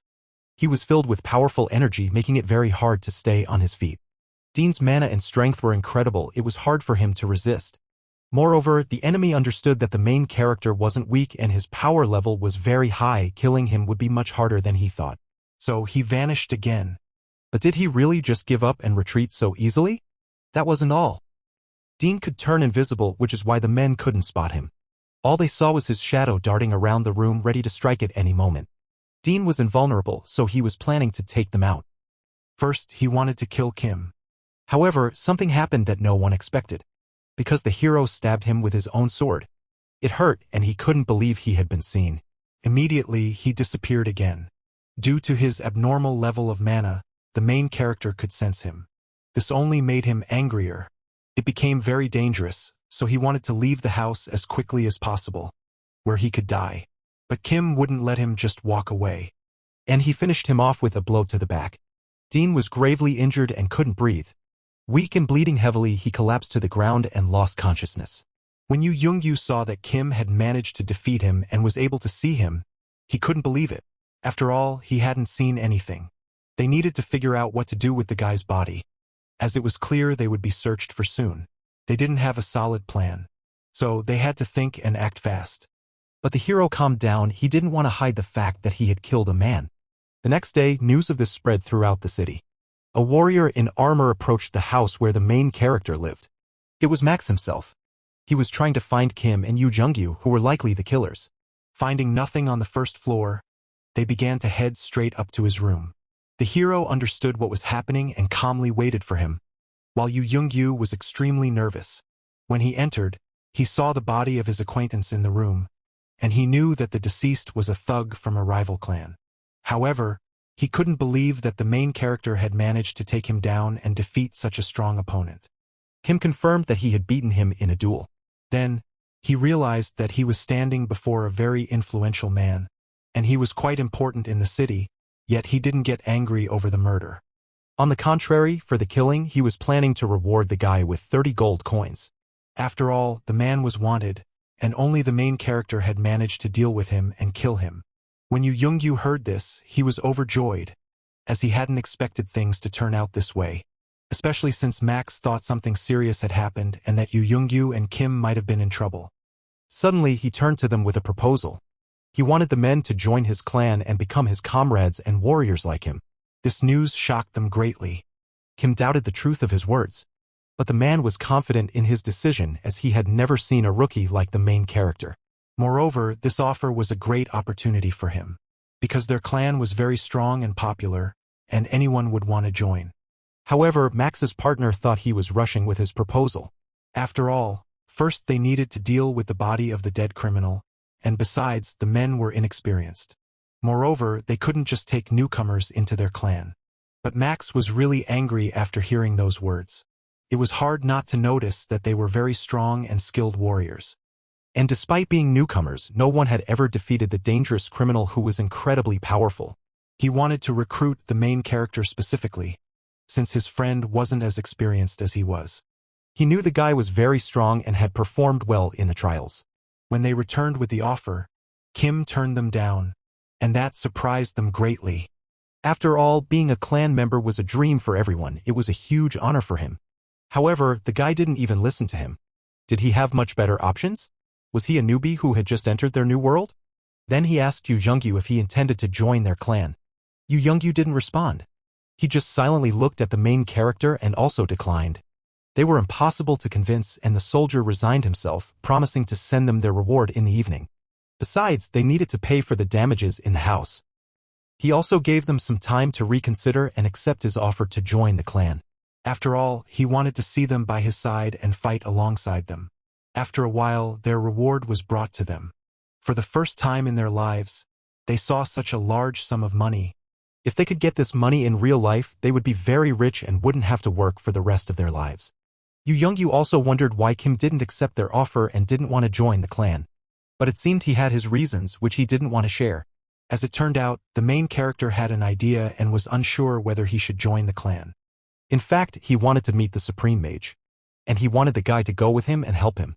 While walking, the men managed to reach the central square of the city. It was there that they encountered a strange man. He allowed them to use the portal for 50 gold coins. But they had a completely different proposal for him. They had come for something else entirely and had an offer for the mysterious man. Kim promised to find the location of the laboratory. But after those words, the man looked at the guys suspiciously. As no one knew about the laboratory except for him, the guy offered him his services and promised to find the lost laboratory so he could work there. It seemed the offer intrigued the old man. After all, having his own laboratory was the dream of his entire life. Moreover, he realized that the hero was not an ordinary soldier, as he had rare items and armor. The bracelets on his arms looked very familiar. Abram pondered over his proposal. Still, he agreed, but due to his oath, he couldn't leave the portal and go with him. However, if they managed to find something, he promised to reward them. He also warned that if they tried to deceive him, they would feel pain worse than death. Those words scared them, but the hero agreed. Yu Youngyu couldn't understand how the main character found out about the secret laboratory. Moreover, by searching for the laboratory, they could no longer claim membership in the clan. It was known that the laboratory once belonged to the old man, but he lost it. There was a legend that he killed people and used their bodies for his magical experiments. He even had a nickname, and scary tales were told about him to children. Yu Youngyu began to feel in danger, but Kim reassured him. After all, the man was bound by his oath and couldn't leave the square, so he couldn't harm them. Cool, he found a strange place in the mountains. He saw a huge opening that could be the entrance to an underground laboratory. So they needed to climb up to take a closer look. If the words from his diary were to be believed, the laboratory had caused a lot of trouble in the city. Moreover, it was located near the settlement and was very well hidden. Also, the laboratory concealed a huge reward within it. And the effect of the materials he used during his experiments could be very powerful. Upon entering the underground, the guys saw a notification that they had discovered a new location. Also, by exploring the underground, they could unlock a new reward. And he understood that if he joined the clan, he wouldn't be able to claim the trophy. They moved on, trying to be as careful as possible. After all, there could be terrifying monsters in the cave and they couldn't draw attention to themselves. Also, Abram couldn't find his laboratory because he remembered nothing. There had to be some reason for this, but the hero didn't know what had really happened to the man and why he had forgotten everything. Perhaps it was related to his oath. Or he could have lost his memory due to some powerful spell and ended up becoming the guardian of the portal. It was also very strange that the man had been trying to find the laboratory for many years but hadn't told anyone about it. Suddenly Kim stopped. Yu Youngyu did the same and was very frightened. After all, in front of them were the bodies of slain men from the skyscraper clan who had tried to find the laboratory's treasures many years ago. There were also many bodies of ordinary people and they could be the ones Abram had experimented on. Because of this, Yu Youngyu was very angry. So he realized that the man was a true criminal. Suddenly an earthquake began in the cave. The bodies of the people started to come to life. And after a while, all the dead rose and were ready for battle. Now it was clear why no one had managed to find the laboratory and why it was so dangerous. Kim prepared for battle. Yu Youngyu also drew his weapon. Suddenly, the monsters charged at them as they had to protect the secret place. The fight began. The monsters were very strong and hard to defeat. Moreover, they were almost immortal. All of this was due to the magic cast on them by the mage, as it was his magic that made them so powerful. The guy tried to fend off the monsters surrounding him. But there were too many. Suddenly, one of them managed to sneak up behind him and bit him. However, Kim used his skill and saved himself from death. Moreover, he was about to kill the monster, which he did immediately. Besides, the skin of the creatures was tough, so cutting through it required a lot of strength and energy. Still, they managed to win and all the enemies were dead. Yu Youngyu examined the bodies of the slain people, and he was shocked by the torture they had endured. Moreover, he noticed that in the body of one of them was a strange stone that shimmered. Kim tried to extract it. However, when he realized what it actually was, he couldn't believe his eyes. After all, it was an impulse, but how could it end up in the body of a monster? This was the very stone the mage used when he tried to create chimeras. So he decided to take it with him as a trophy and hoped it would come in handy in the future. Several days had passed since they entered the cave. However, their search yielded no results. They tried to rest and continue searching, wandering through its endless labyrinths. Each time they had to fight with monsters which kept multiplying. Still, they found a door and hoped it would be the entrance to the laboratory. That was where the reward they had been searching for so long was supposed to be. However, they realized that the door was locked. Yu Youngyu was about to chop the lock with his sword. And with a strong blow, the lock shattered, the door was open. Now they could calmly enter inside. The doors were very heavy, so they had to open them together. And still, after a while, they succeeded. A bright light shone from the laboratory room. What secrets did it hold? That was what they were about to find out. Upon entering, they saw a huge room filled with tools the man used for his horrific experiments. Inside a shell, there was the body of a man who had mutated. This was how the monsters were created, which then killed people. Meanwhile, events shifted to the main building of the skyscraper clan. Walker Alvin received a letter with important information. So he read it carefully, trying to make sense of everything. But after analyzing it all, he couldn't believe the information was true. After all, there wasn't a single word about the mysterious laboratory and the secret of the old man. It became clear that they were also searching for the laboratory and had spent a lot of their own effort on it. And the information they brought was just trash, completely useless. The letter mentioned an approximate location of the laboratory, which they had been searching for 2 whole months, but their search had been fruitless. The man simply couldn't believe that the solution had been so close to him all along and that it was actually very easy to find. He was furious at his servant for not being able to do his job and bringing him a false letter. In fact, the soldier just couldn't believe he had been wrong all along and searching in the wrong place. He also wondered if the main character had reconsidered joining his clan. He also asked about his friend Yu Yungyu's decision, but there was no information about them either. When the workers entered the new office, he exhaled heavily and leaned back in his chair. Could he really be mistaken? Meanwhile, the main character continued to examine the mysterious laboratory. It became clear that the laboratory was a place for research and the most terrifying experiments. Moreover, they reached the main room of the laboratory, as there were no more doors ahead. So, the hero carefully examined and began searching for what they had come for. Immediately, his attention was drawn to a huge cabinet filled with books. So when he approached it, he tried to open the doors to find what he needed. Additionally, he saw a huge number of test tubes and equipment used for conducting experiments. It was there that he found a mysterious potion that could come in handy. After all, this potion was the result of the scientist's research, and it could be very useful to him. Furthermore, his attention was caught by a purple bottle containing an unclear liquid, as nothing was mentioned about it in his diary. To be safe, they decided to take everything, and with that, their goal was complete. Suddenly, they noticed that the person in the test tube was no longer moving. It seemed he was alive. To check this, they approached him and began to observe, waiting for any movement. However, the unknown man did not move. But unexpectedly, after a while, he opened his eyes. After looking around for a bit, he closed them again. When the heroes realized that the creature was alive, they didn't know how to handle it properly. They decided to leave it as it was, since they weren't sure if it was a person or a mutated monster. At the last moment, Kim decided to break the glass with his sword because he wanted to find out who the mysterious creature really was. After a while, they returned to the old man, who was still sitting in the square, guarding the portal. He didn't expect it at all and was very surprised when he realized that the guys had found his laboratory. He just couldn't believe it. How did they manage to do that? The man was eager to learn about the whereabouts of the laboratory. But the main character wasn't in a hurry to tell him everything. He wanted to hear what the old man had actually been working on and how he was involved in all the experiments conducted in the lab. Abram didn't want to share and tried to deny his guilt. It seemed he didn't even know what was happening in his own laboratory, especially about the man in the vial, since it was unclear how long he had been there and how his body and mind had changed during that time. Moreover, the man remembered nothing and didn't know what specific experiments he had conducted or how long ago it was. But then why were they trying to find the laboratory?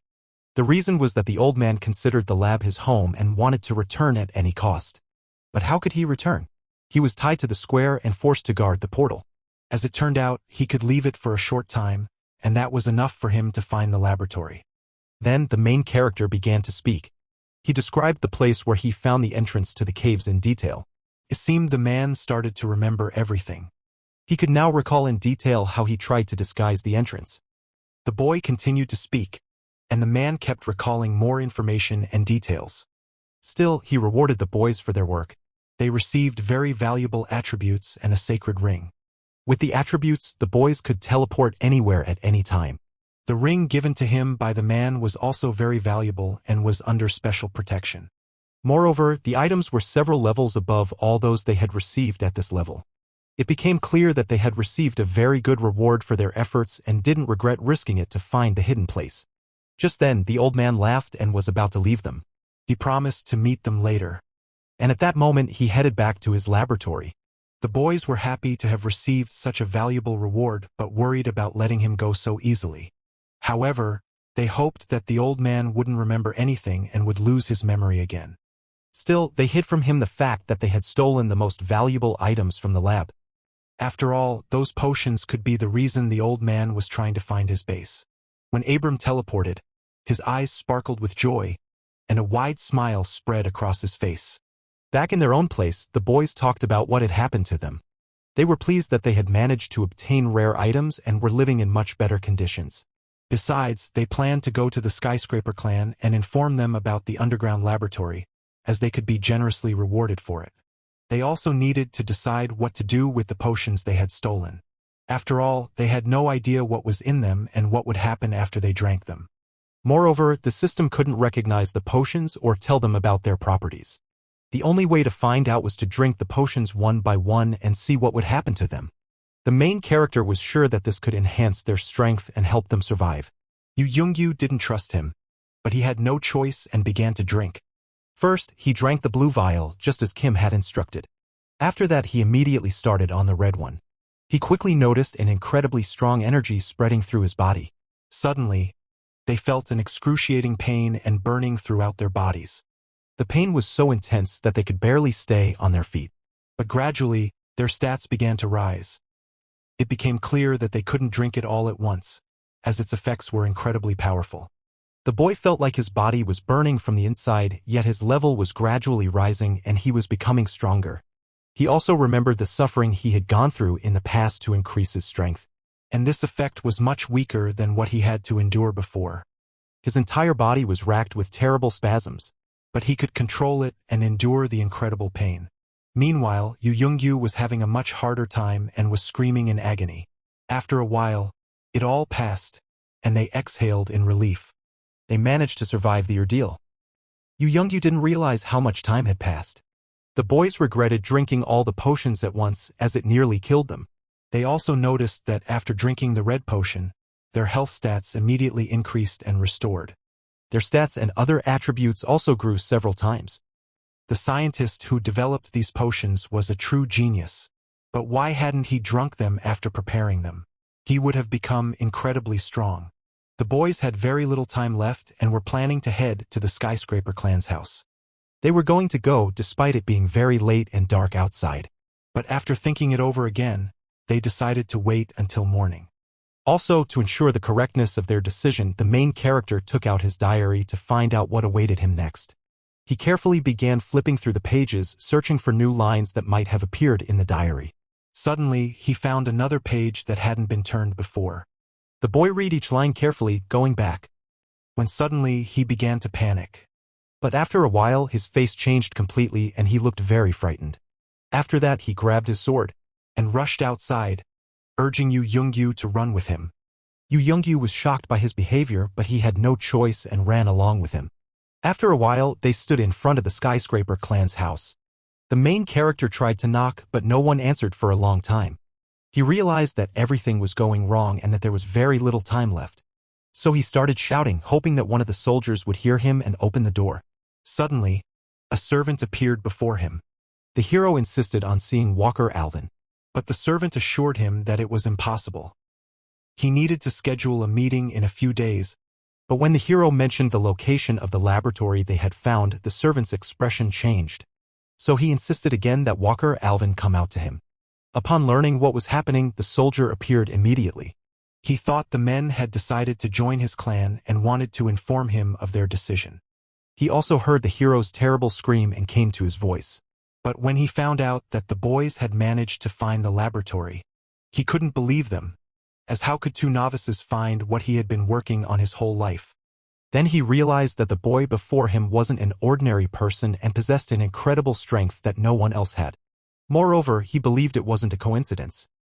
Kim explained Abram's plans and what he was trying to achieve by finding the laboratory. After all, he was preparing for an attack on the city and intended to kill all its inhabitants. Furthermore, the old man was about to acquire a new body, the very one he had been growing in the vial for so long. The servant couldn't believe what he heard. Suddenly, a stranger approached them, interrupting their conversation. No way. Could it really be Abram? But how could he move into a new body so quickly? There was no doubt about it. It was indeed him. There was no doubt that it was really him in a new body. Kim realized he had made a huge mistake. After all, at the last moment he had hesitated to destroy the laboratory.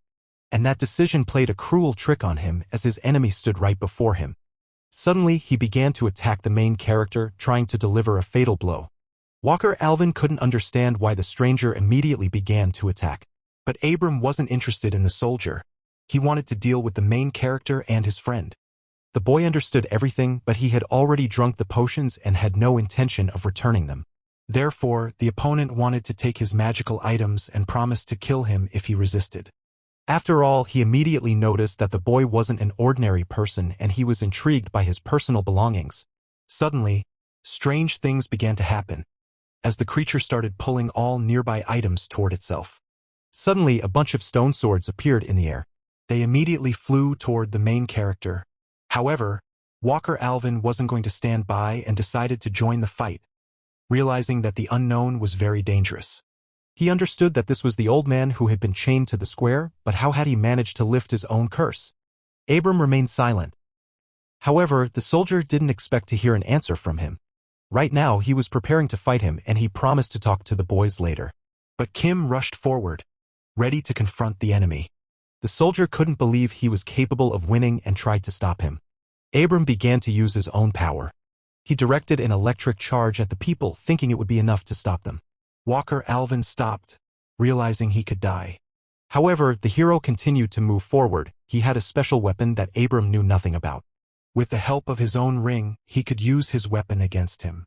He managed to redirect the electric charge and send it back to the opponent. But the lightning passed by and only grazed the enemy.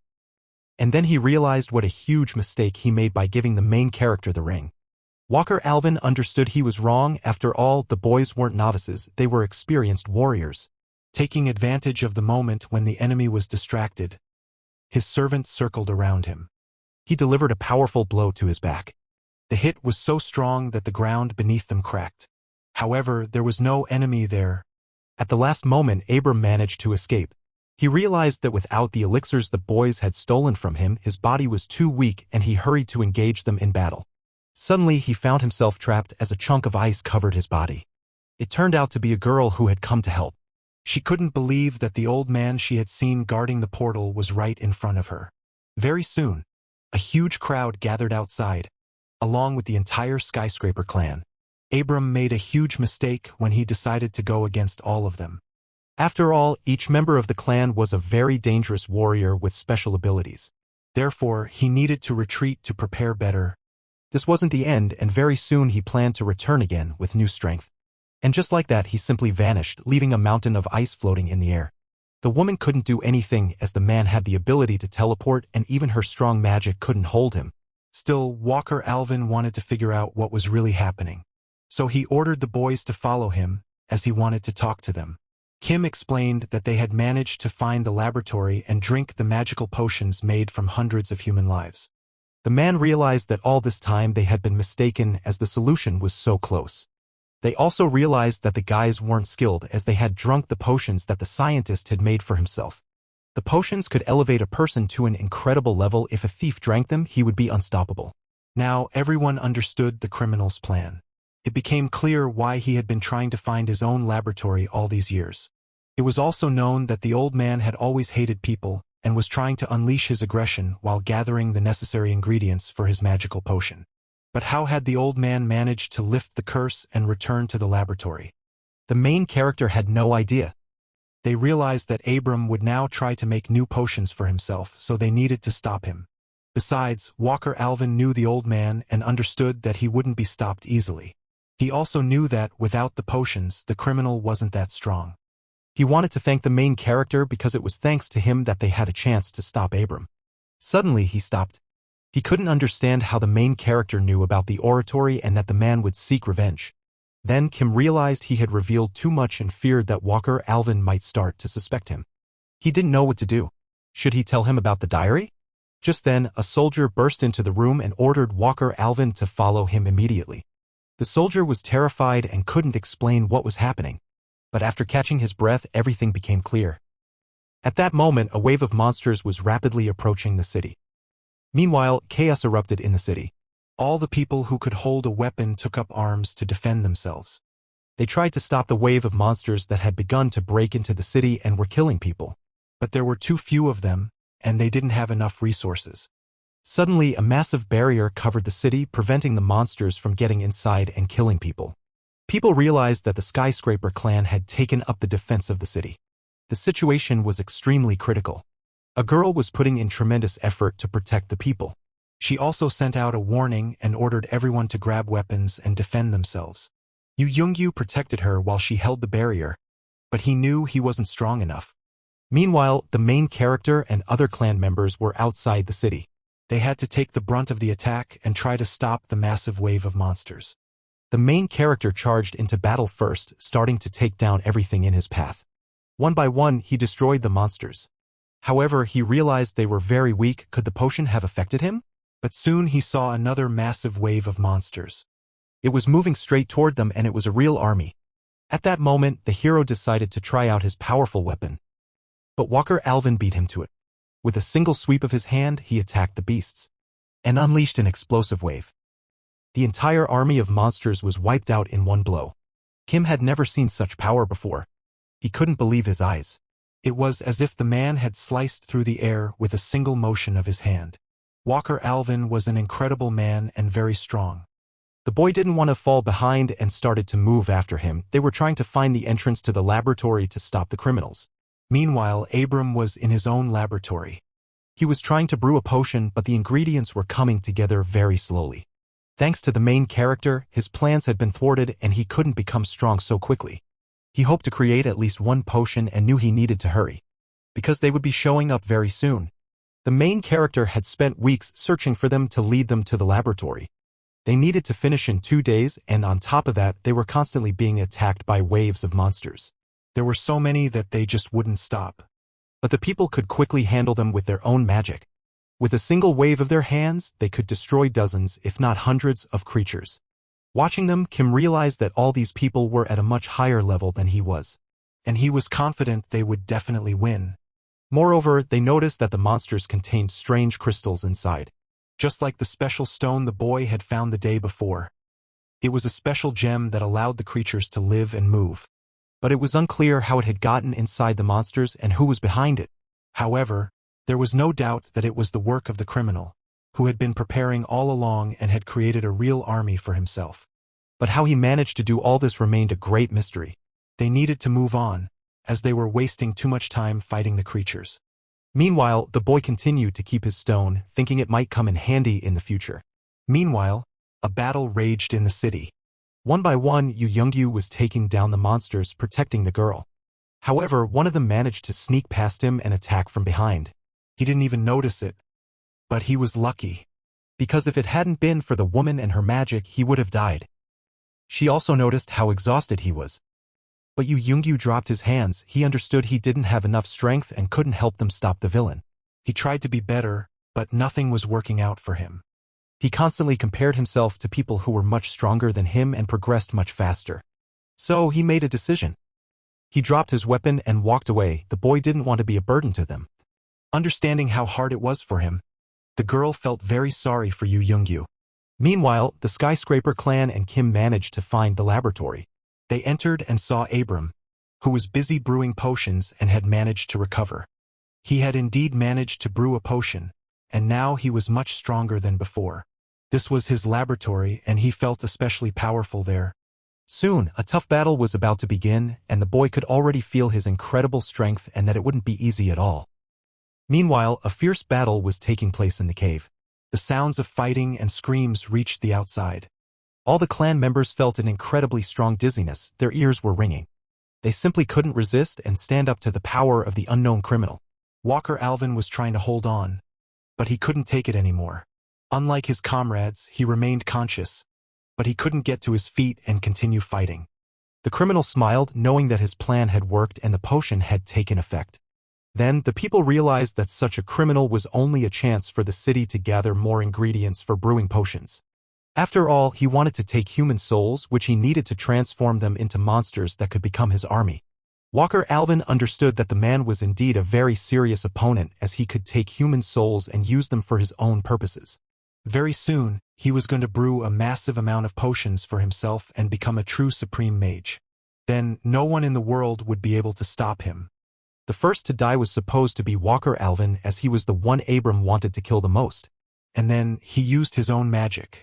He was already starting to say goodbye to the man, and Walker Alvin accepted that he was going to die and couldn't believe that this was how his life would end. He braced himself, because he understood that it was going to hurt a lot. There was an explosion and the whole room was engulfed in flames.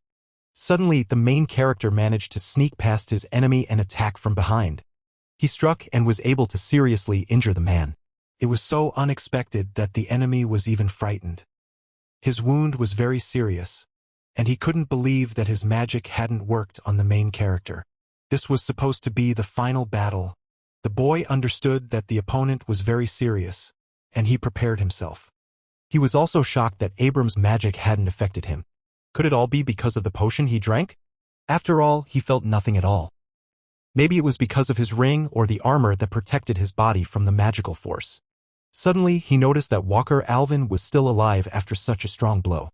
Walker Alvin was conscious and trying to get up, but to no avail. Kim realized that Walker Alvin was just trying to buy him some time, as he noticed he could still move.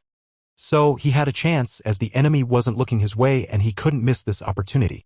He had one more potion that he planned to use at that moment, fearing he wouldn't be able to win. Suddenly, the enemy noticed him. He also realized that he hadn't noticed how the boy had managed to get close to him, and it was because he had spent all his strength on the Skyscraper clan. He also understood that he was in a trap as the two men could attack him simultaneously and he couldn't afford to be distracted by either of them. Suddenly, the main character lunged at him. He managed to hit the enemy, but at the very last moment, the enemy managed to teleport away and save his life. It was the same moment when he found himself behind him, and he tried to deliver a powerful blow. The boy was thrown back by the explosive wave, but in the last moments he managed to use his protective shield. Walker Alvin, who had managed to get to his feet, realized he didn't have the strength to continue fighting and decided to leave as he wanted to save his own life. Moreover, his people were unconscious and couldn't help him. He couldn't believe that the main character was still standing and continuing to fight as now their lives depended on him. Still, the battle continued. Kim was trying to kill his enemy. To speed up, he had to use his own magic. Because of this, he was expending a lot of energy and could tire out soon. He had to keep running as he could use his own power and was trying to hit him with lightning. However, Abram was just waiting for his strength to run out. Suddenly, chains appeared around the boy's legs. Because of this, he couldn't move and found himself trapped. He began to panic, trying to shake them off. But nothing was working. Now he had no way to dodge the man's attacks. At that moment, he unleashed his main weapon and wanted to launch sharp stones at him. Was this the end? Abram was delighted, as he considered it his victory. Suddenly, he noticed that his spell had stopped working. The chains around the boy's legs were broken and he could no longer control him.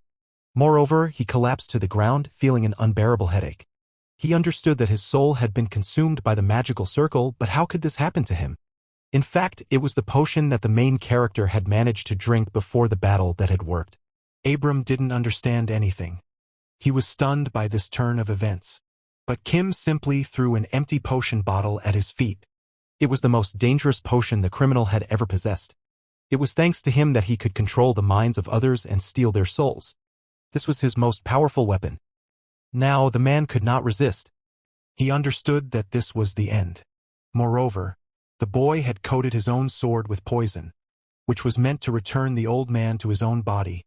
However, the criminal tried to fight back. First, he planned to stop the magic circle and attempt to return to his old body just to stay alive.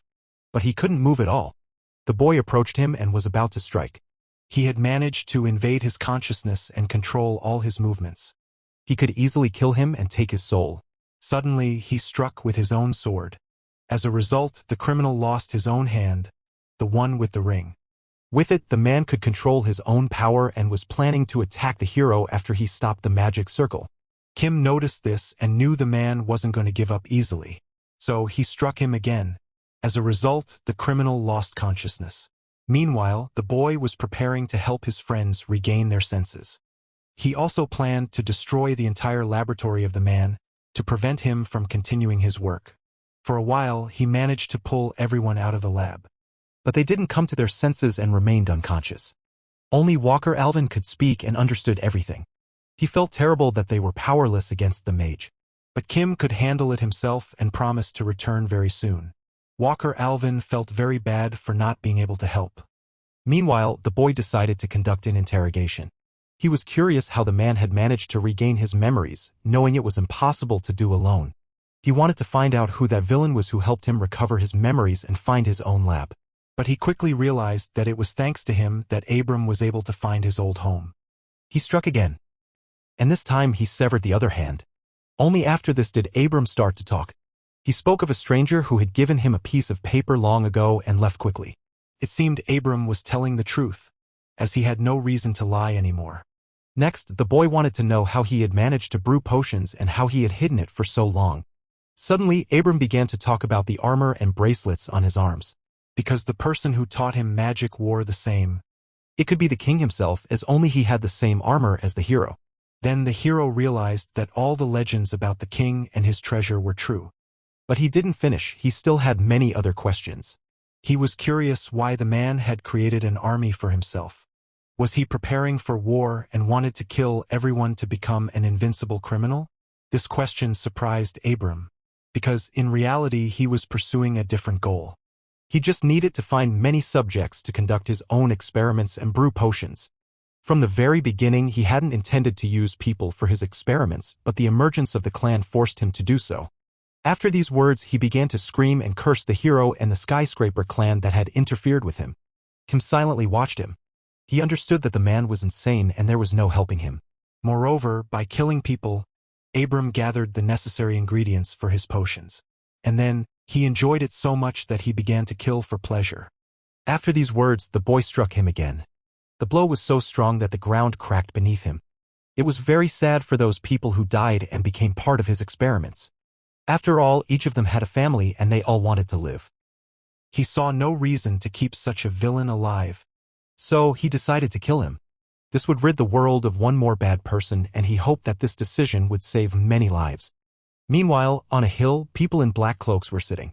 They knew that Abram was already dead. It happened much faster than they expected. They knew how powerful the Archmage was, but realized that someone was much stronger than him. So, they needed to return as they could be next. They began to flee to save their own lives. After all, opportunities would arise for them in the future, they just needed to prepare better. Meanwhile, the wave of monsters didn't end, and Yu Youngyu stood on the city's defense. He had very little strength left, but he continued to fight. Suddenly, the monsters stopped. They turned around and began to flee from him. Yu Youngyu didn't understand anything. He had never seen anything like it before. What had really happened? The next day, it was all over and the people managed to survive. There were many casualties, as about 20,000 people had died. Moreover, most of them were recruits, so they couldn't defend themselves. Additionally, they were extracting crystals from the bodies of the chimeras to sell them to another district of the city. Furthermore, the people from the skyscraper clan couldn't recover after the battle in the lab, as even the next day they had headaches. However, physically, the people were unharmed. Unfortunately, some of them never regained consciousness. The woman who had been with them couldn't come to her senses, and it seemed that the mage had taken her soul. Walker Alvin realized he had made a huge mistake by bringing people with him. However, he couldn't even imagine that their enemy would be so powerful. Walker Alvin understood that they had managed to survive thanks to the hero, and he couldn't even fathom what would have happened to them if it weren't for him. When it was all over, Kim and Yu Youngyu were planning to go somewhere else. The clone in jeans didn't want to let them go, hoping that, with their strength, they would join him. However, the hero again refused their offer. He wanted to go his own way. They could change their minds at any moment and return, as they were always welcome in the clan. Everyone in the city knew their names, so they could feel safe and not fear being turned away. But where were the boys supposed to go next? Next, they had to head to Darkmium. And when Walker Alvin heard where they were planning to go, he got scared. After all, it was a place that had thrived just a few years ago. But now, there was no life there, as a particularly dangerous clan ruled. A clan of assassins, the city was lawless, filled with murders and constant crime. But even this didn't stop the hero, and he didn't reconsider going. Moreover, he knew well what was happening and how dangerous it was there. The risk was too high, but he simply couldn't turn back. He also didn't want to put Yu Youngyu in danger, so he suggested he stay behind. But he refused and promised to stay with him until the very end. After all, this was now his life too, and whatever happened to them, he wanted to experience it with the hero. Even the skyscraper clan couldn't dissuade him. Suddenly, a soldier mentioned their reward, which he was going to present for helping them save the city. He pulled out 2 rings, which were the most valuable among what they had. They were teleportation rings. They were needed to restore the portal. The clan couldn't give them more as all other resources were needed to restore the portal. Kim began to examine the ring closely. It was of very high quality and the master who made it was none other than Abram himself. Moreover, the ring could regulate time and he didn't know what that really meant. For the first time in his life, he saw such a valuable A-rank item and was very pleased. So, as a farewell, the Skyscraper clan wished them luck and didn't want to hold the boys back any longer. They hoped that one day they would be able to meet them again. It was already time to hit the road, so the boy pulled out the specifications to teleport to another city. Reading the incantation, he began to move. And after a while, he and his friend disappeared. Walker Alvin felt sad when the boys left him. Suddenly, a woman grabbed him by the ear. After all, he was supposed to give the boys only one ring, while the other was the property of their clan. Those items were very valuable, and he made a big mistake by giving them away so easily. But he thought he had done the right thing, as it was thanks to the boys that they managed to survive and defeat their greatest enemy. After his words, the woman blushed, realizing she had made a mistake. Meanwhile, the boys found themselves in a new place. However, there were no houses or streets around them. The weather was terrible, yet they were exactly where they needed to be. But when they entered the settlement, they realized that this place was much larger. It was quite frightening, and Yu Youngyu asked why they had really come here. The hero had been searching for that very man for a long time, and he believed that the culprit might be in this settlement.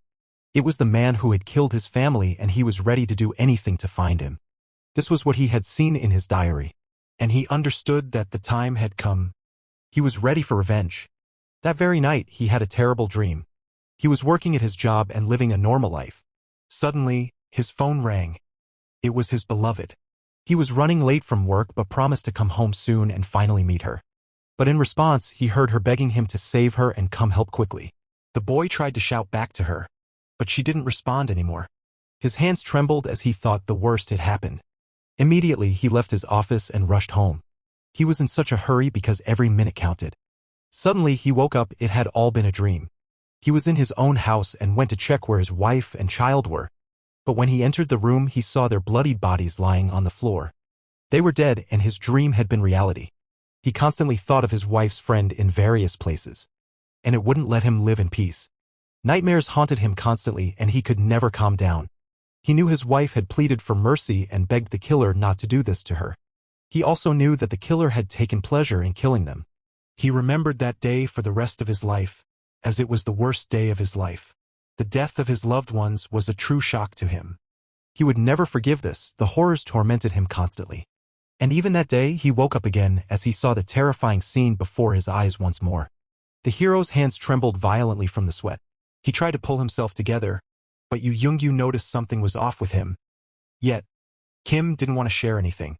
Yu Youngyu began to worry about him, especially since strange things had been happening lately. He also spotted a mysterious note under his door. The note revealed that all members of the assassin clan were supposed to gather that very day. It became clear that the guys were invited to the town square and that their presence in the city had been discovered. Therefore, they needed to pass their entrance test and try to capture their leader. After a while, they arrived at the town square. Among the crowd were many dangerous individuals, all contenders for joining the clan.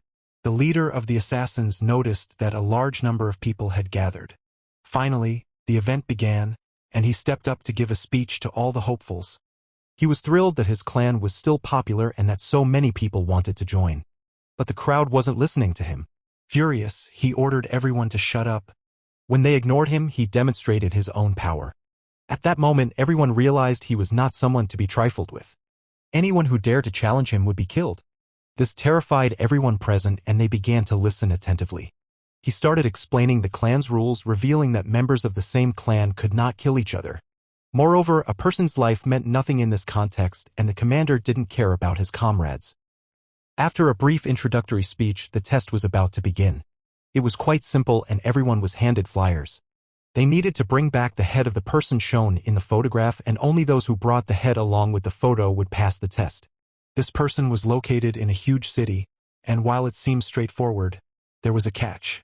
Besides the test participants, the photo featured faces of people living in another city, so they had to search very carefully. With that, the task began. The clan leader disappeared, leaving the people to fend for themselves. The main character suggested they withdraw and no longer wanted to stay in such a place. He couldn't imagine how to find the right person among such a massive crowd.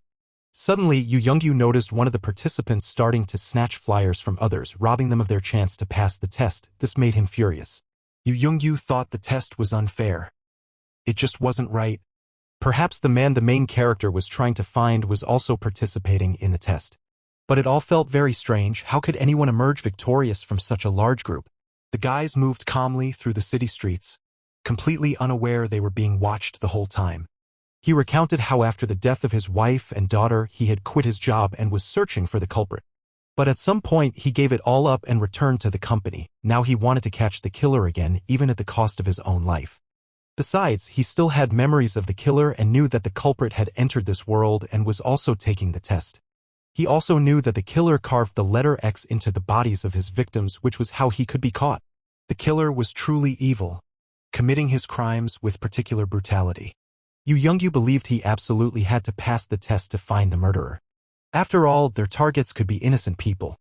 Especially the woman featured on the main character's flyer. She looked so sweet and didn't seem like a criminal at all.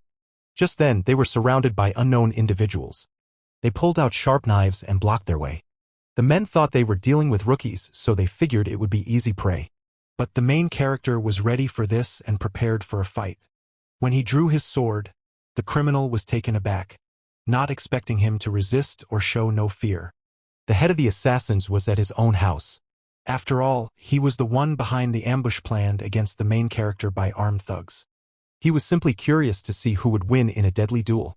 He didn't actually know that the hero was no novice. The woman thought it was impossible for them to win, as they seemed more suited to the assassin participants.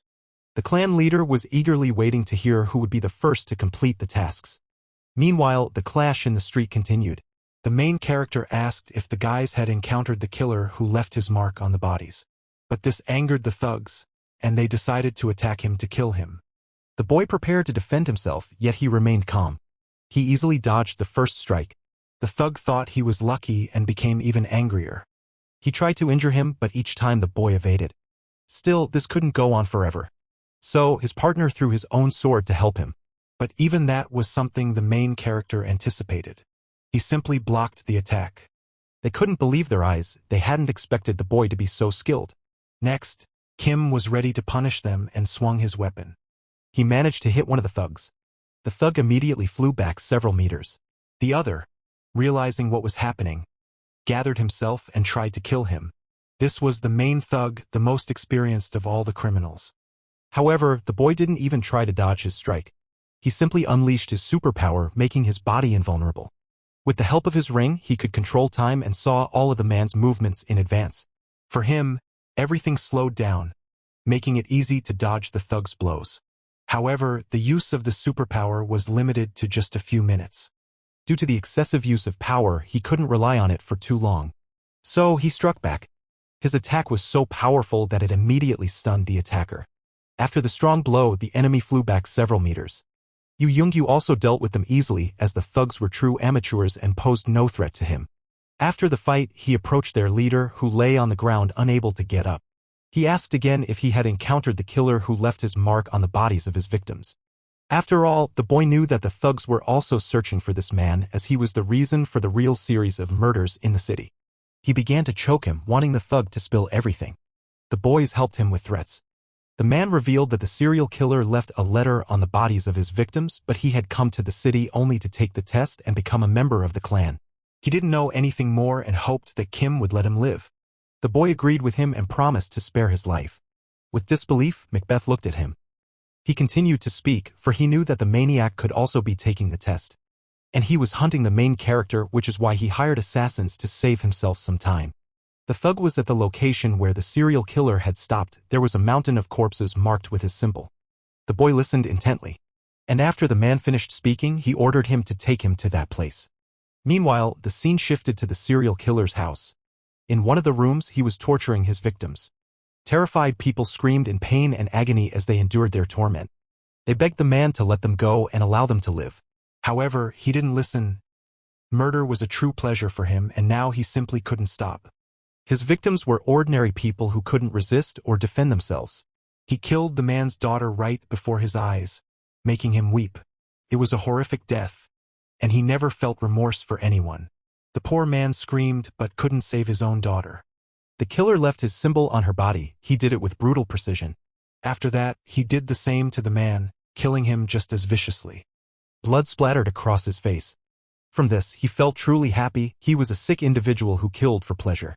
He reveled in his victims, and he had no intention of stopping.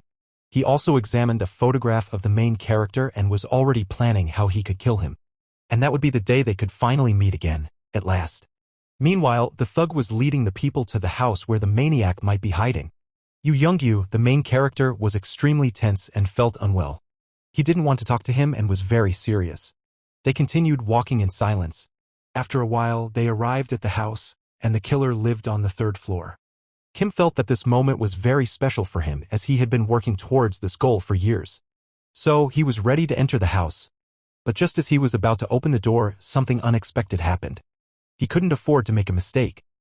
So, he opened the door and tried to step inside. That's where he hoped to confront the criminal. Suddenly, he heard a strange whistle behind him. He noticed the thief attacking him, trying to stab him with his own knife. But the main character's reaction was quicker, allowing him to dodge and strike first. However, the thug grabbed his arm. He began to fall, pulling Kim down with him. Moreover, there was an unsettling energy within him, and soon he was about to explode. Kim realized this, so he ordered everyone to lie on the ground. He intended to shield the man with his own body to prevent a larger part of the city from being destroyed. After all, he had a special superpower and hoped it would save him. Soon, a loud explosion rang out. A fire broke out in the city and the flames quickly spread to other buildings. All of this was observed by the participants of the trial. Among them was the very man who had been hunting Yu Youngyu. He was thrilled to have found him, but now realized that he probably wouldn't survive, as he was caught right in the explosion's epicenter. Suddenly, he heard a voice behind him. It was the same serial maniac who had invited him to join his team. He was the one who had set the fire and planted the bomb in the man's body. Moreover, he didn't want to stop, and the guy drew his own sword. He understood that he was in danger. Immediately, a bunch of other people appeared behind the killer who were his guards. However, they didn't attack, as the killer could clearly see the boy's power level and knew he was strong. But his strength wasn't enough to defeat him. So, he decided to handle it himself and didn't want to risk the lives of his mercenaries. He lunged at him, grabbing him by the neck. He used his magical power to force him to obey his commands. Now, the boy was one of his servants and would remain loyal to him until death. Besides, the criminal watched the fire. He couldn't even imagine that killing the main character would be so easy. After all, the mercenaries' attack had been meticulously planned, and he was behind everything that had happened. He wanted the man to lead them to the house where a trap awaited them. He began to regret killing them so sneakily, as he wanted nothing more than to look him straight in the eye, just like he once did with his wife and child. However, for a moment, he paused. Then he started laughing. He sounded deranged. His laughter was hysterical. He had seen that people managed to survive after the explosion. Yu Youngyu and the main character were trying to escape the flames. But how did they survive such a powerful blast? However, Kim was severely injured. He had lost too much strength and could no longer move without help. Thanks to him, Yu Youngyu had stayed alive and was now helping him. Moreover, the hero remembered something. They entered the house across the street and were planning to regain their strength there. The thug didn't want to let them go so easily, so he followed them. After all, they knew the hero was weak and this was the best moment to kill him. They drew their swords and began to enter. He also wanted Yu Youngyu to become his servant and planned to absorb his soul. The man thought it would be very easy. He would be the first to pass the trial so quickly. But it turned out that the main character and Yu Youngyu were waiting for them. They had understood everything from the very beginning and knew they were being watched. And then the thug realized he had made a mistake. He had trapped himself and the wounds on Kim's body had vanished. He was completely unharmed. Finally, the hero could confront the killer of his family and now he wouldn't let him go for anything. In fact, the main character had suspected from the start that he was being watched. So when he entered the house, he understood he had little time. He needed to regain his strength urgently, so he began to use his own skill. With this, he could quickly heal his wounds and restore his body. But he was using too much mana. In any case, they were relieved to have survived the massive explosion. It was all thanks to the main character's skills. as they had saved their lives. Moreover, after the explosion he had gained something valuable. When everything was happening, he had shielded Yu Youngyu with his own body. At that moment he realized that his power might not work and he was taking a huge risk. However, he couldn't abandon his friend. Suddenly he gained a new skill and his defense improved by several levels. So it could be said that this was what saved him and Yu Youngyu. Moreover, Kim didn't know why he had gained these skills, but it pleased him. It wasn't just a magical defense. Thanks to it he could change his form as he wished. Additionally, the hero revealed that he could remember something. In fact, there was a picture of a person on his letter, the same one who had been hunting him. Moreover, he knew that he was the killer of his family, there was no doubt about it. And he was his main target and he had spent many years searching for him. But Yu Youngyu didn't understand how the main character had figured this out. After all, such things were impossible to forget. Yu Youngyu was confused. It seemed Kim was hiding something from him. Could it all have happened because they had leveled up? In a new world? Moreover, the boy had already encountered him before. After all, after he left the company, he dedicated his life to finding the culprit. Just a few weeks later, he finally managed to find him. Upon seeing him, the killer began to flee, but he chased after him. He managed to catch up and throw him to the ground. He called the police. At that moment, he took his knife. Kim craved revenge. He desperately wanted to kill him as brutally as his family had died. But at the very last moment, he was stopped. It was the police who had arrived at the crime scene just in time. They saved the killer's life. After that, he heard nothing about him. But the funniest part was that no one but him believed in the existence of a serial killer. His crimes were extremely brutal. But everyone quickly forgot about them, and even his colleagues and friends paid no attention. And he simply returned to work and began living a normal life. Moreover, he tried to forget about it, but the killer was constantly in the news. Hearing about new murders, he immediately remembered him, and now, seeing his photo on a flyer, everything came rushing back. Yu Youngyu decided that they had to catch him at any cost. He drew his sword and wanted to set off in search of him. But the boy stopped him. After all, Kim knew he would try to find them himself as he had seen his wounds and would use that moment. So they just needed to wait. And when the thugs came to the house, the serial killer realized that he would never be able to kill the main character. What happened to his wounds? Why was he healthy and unharmed? Kim wasn't going to answer his questions. He just wanted to kill him. But the man didn't take his words seriously. He couldn't believe that the goal of the entire trial was his death. Kim felt his fear. After all he could do was kill those weaker than himself. It was much easier. The killer never took risks and carefully chose his victims. They were his wife and daughter. After those words, the boy couldn't keep his composure. He wanted Yu Youngyu to deal with the other thugs, as they were all weaker. And he intended to kill the main one himself, as this was solely his revenge. Moreover, he planned to do it slowly to inflict the most suffering. As soon as the criminal sensed danger, he wanted to flee, leaving his servants to fight them. He thought the men would be able to distract him. But Kim couldn't let him get away so easily. Next time, there wouldn't be one. He wanted to end it right here and now. So, he managed to quickly close the distance to the man and deliver a powerful blow. The thug couldn't believe that the boy could be so strong and teleport to him. And then, he tried to shout to his servants to help him and stop the main character. Immediately, they obeyed his command and rushed to confront the main character, trying to stop him. However, Yu Youngyu wanted to hinder them. He began to kill them, one by one. Moreover, the thugs were ordinary people and had no abilities, so it was very easy. Then, the thug realized that it was all over, as the boys were much stronger than he had thought. When he tried to get up, Kim struck him again. Now, the blow was much stronger. And finally, the criminal understood that it was a trap. After all, the boy knew he would come to him. However, the thug tried to resist. He tried to save himself, and when he was about to strike the boy, he managed to teleport again. After which, he continued to beat him. The thug dodged again. He understood that each blow could be his last, and he was very close to death. But where did he get such incredible strength? After all, he knew that Kim had only been in his world for a month and couldn't believe he had become so strong in such a short time. Kim understood that the thug had nowhere to run, so he was going to use his greatest power. That blow was meant to be decisive. The man understood this, so he tried to shield himself. But even his sharp sword broke. He had no chance. Suddenly, a powerful strike. From this, he was guaranteed to die. The main character prepared himself. And now he had managed to hit the target dead on. After all, he struck him right in the face. The impact shattered his skull. The man had no chance of surviving. He begged him to stop because the pain was unbearable. He didn't want to die so soon and started pleading for him to let him go. But the hero just laughed. He had no intention of stopping. This was just the beginning. His hands trembled. He was avenging not just his loved ones, but all those who had fallen victim to this monster. Each of them had wanted to live and had begged for mercy. He vividly remembered the day his wife, terrified and in tears, called him for help. He ran, but he didn't make it in time. The criminal never let his victims go. He even killed children and never stopped. Another blow even stronger than the last.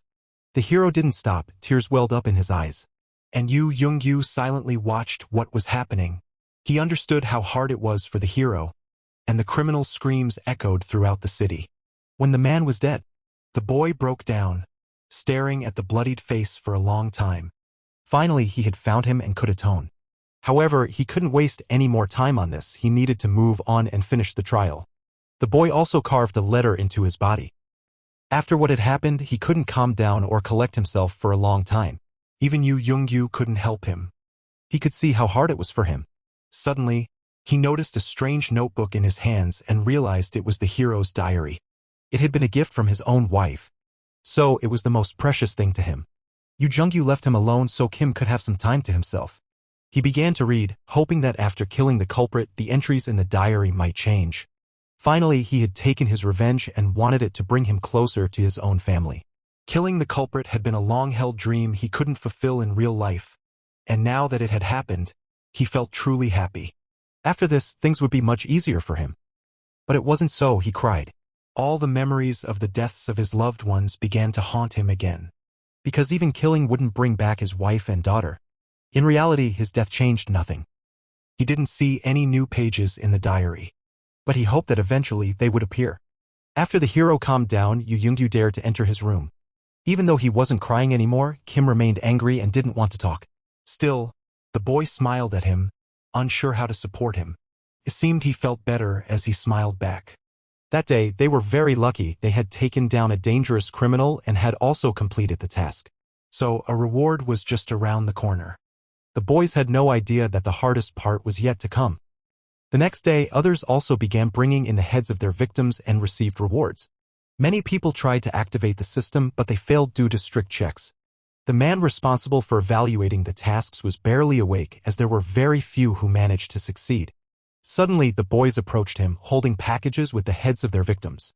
He couldn't believe his eyes. Could they really have completed such a tough task so quickly?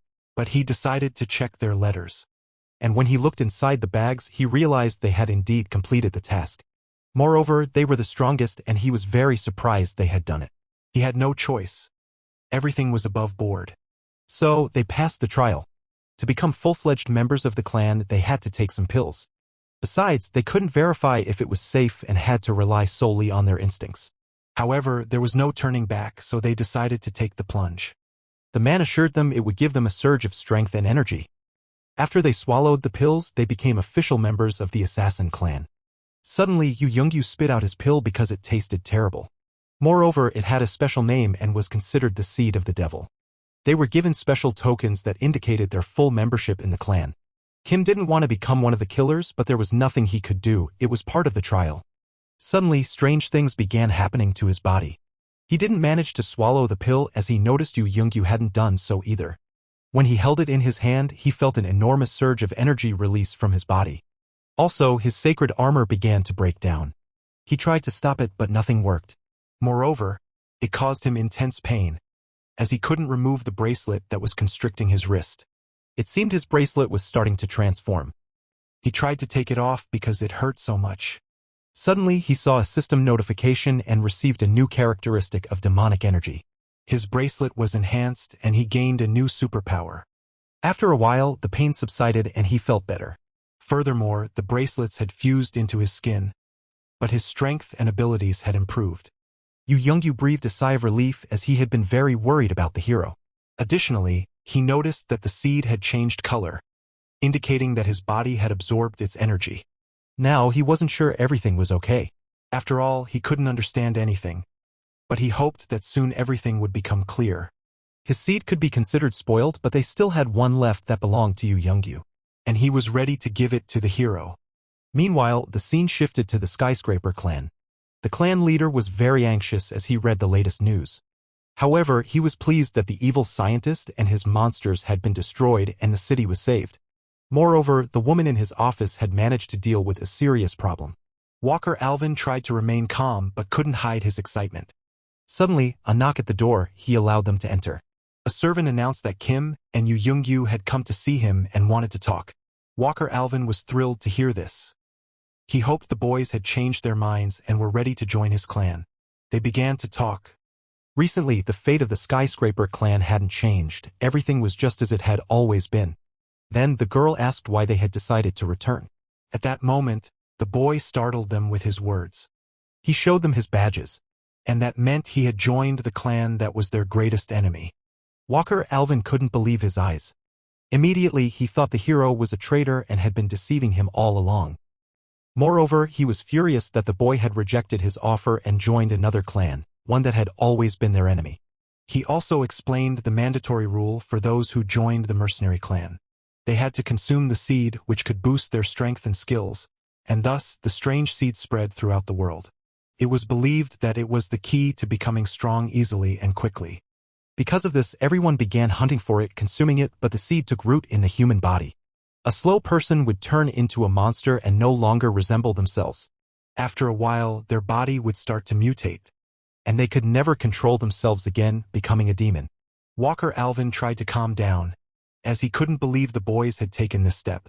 He also knew that his victim was the killer of his wife, and by completing the task, he could obtain the seed. Walker Alvin felt sad. He didn't even know about the hero's difficult fate. Suddenly, he pulled out the seed of the devil he had brought with him. Walker Alvin examined it closely to understand what it was made of. Then he realized the boy hadn't eaten the seed and everything was fine with him. Suddenly, he took it in his hand. After that, he crushed it. Demonic energy began to emanate from it, quickly filling the room with bright light. Inside was a small creature, a demon's offspring, and this creature occupied the body of the person who had swallowed the seed. Then it devoured its host's body. Walker Alvin suspected that his enemy's clan might be involved in something like this, but he never thought it was actually happening. But how had the hero managed to find out all this? He understood that the boy wanted revenge, and passing the trial was the only way to do it. However, he couldn't figure out how he had managed to gather all this information. Then the hero prepared to tell him his biggest secret. Mana began to emanate from his body. But what did he want to do? Walker Alvin couldn't understand his intentions and watched in surprise as things unfolded. The hero demonstrated his demonic energy, something they had never seen before. He had never seen anyone control energy like he did.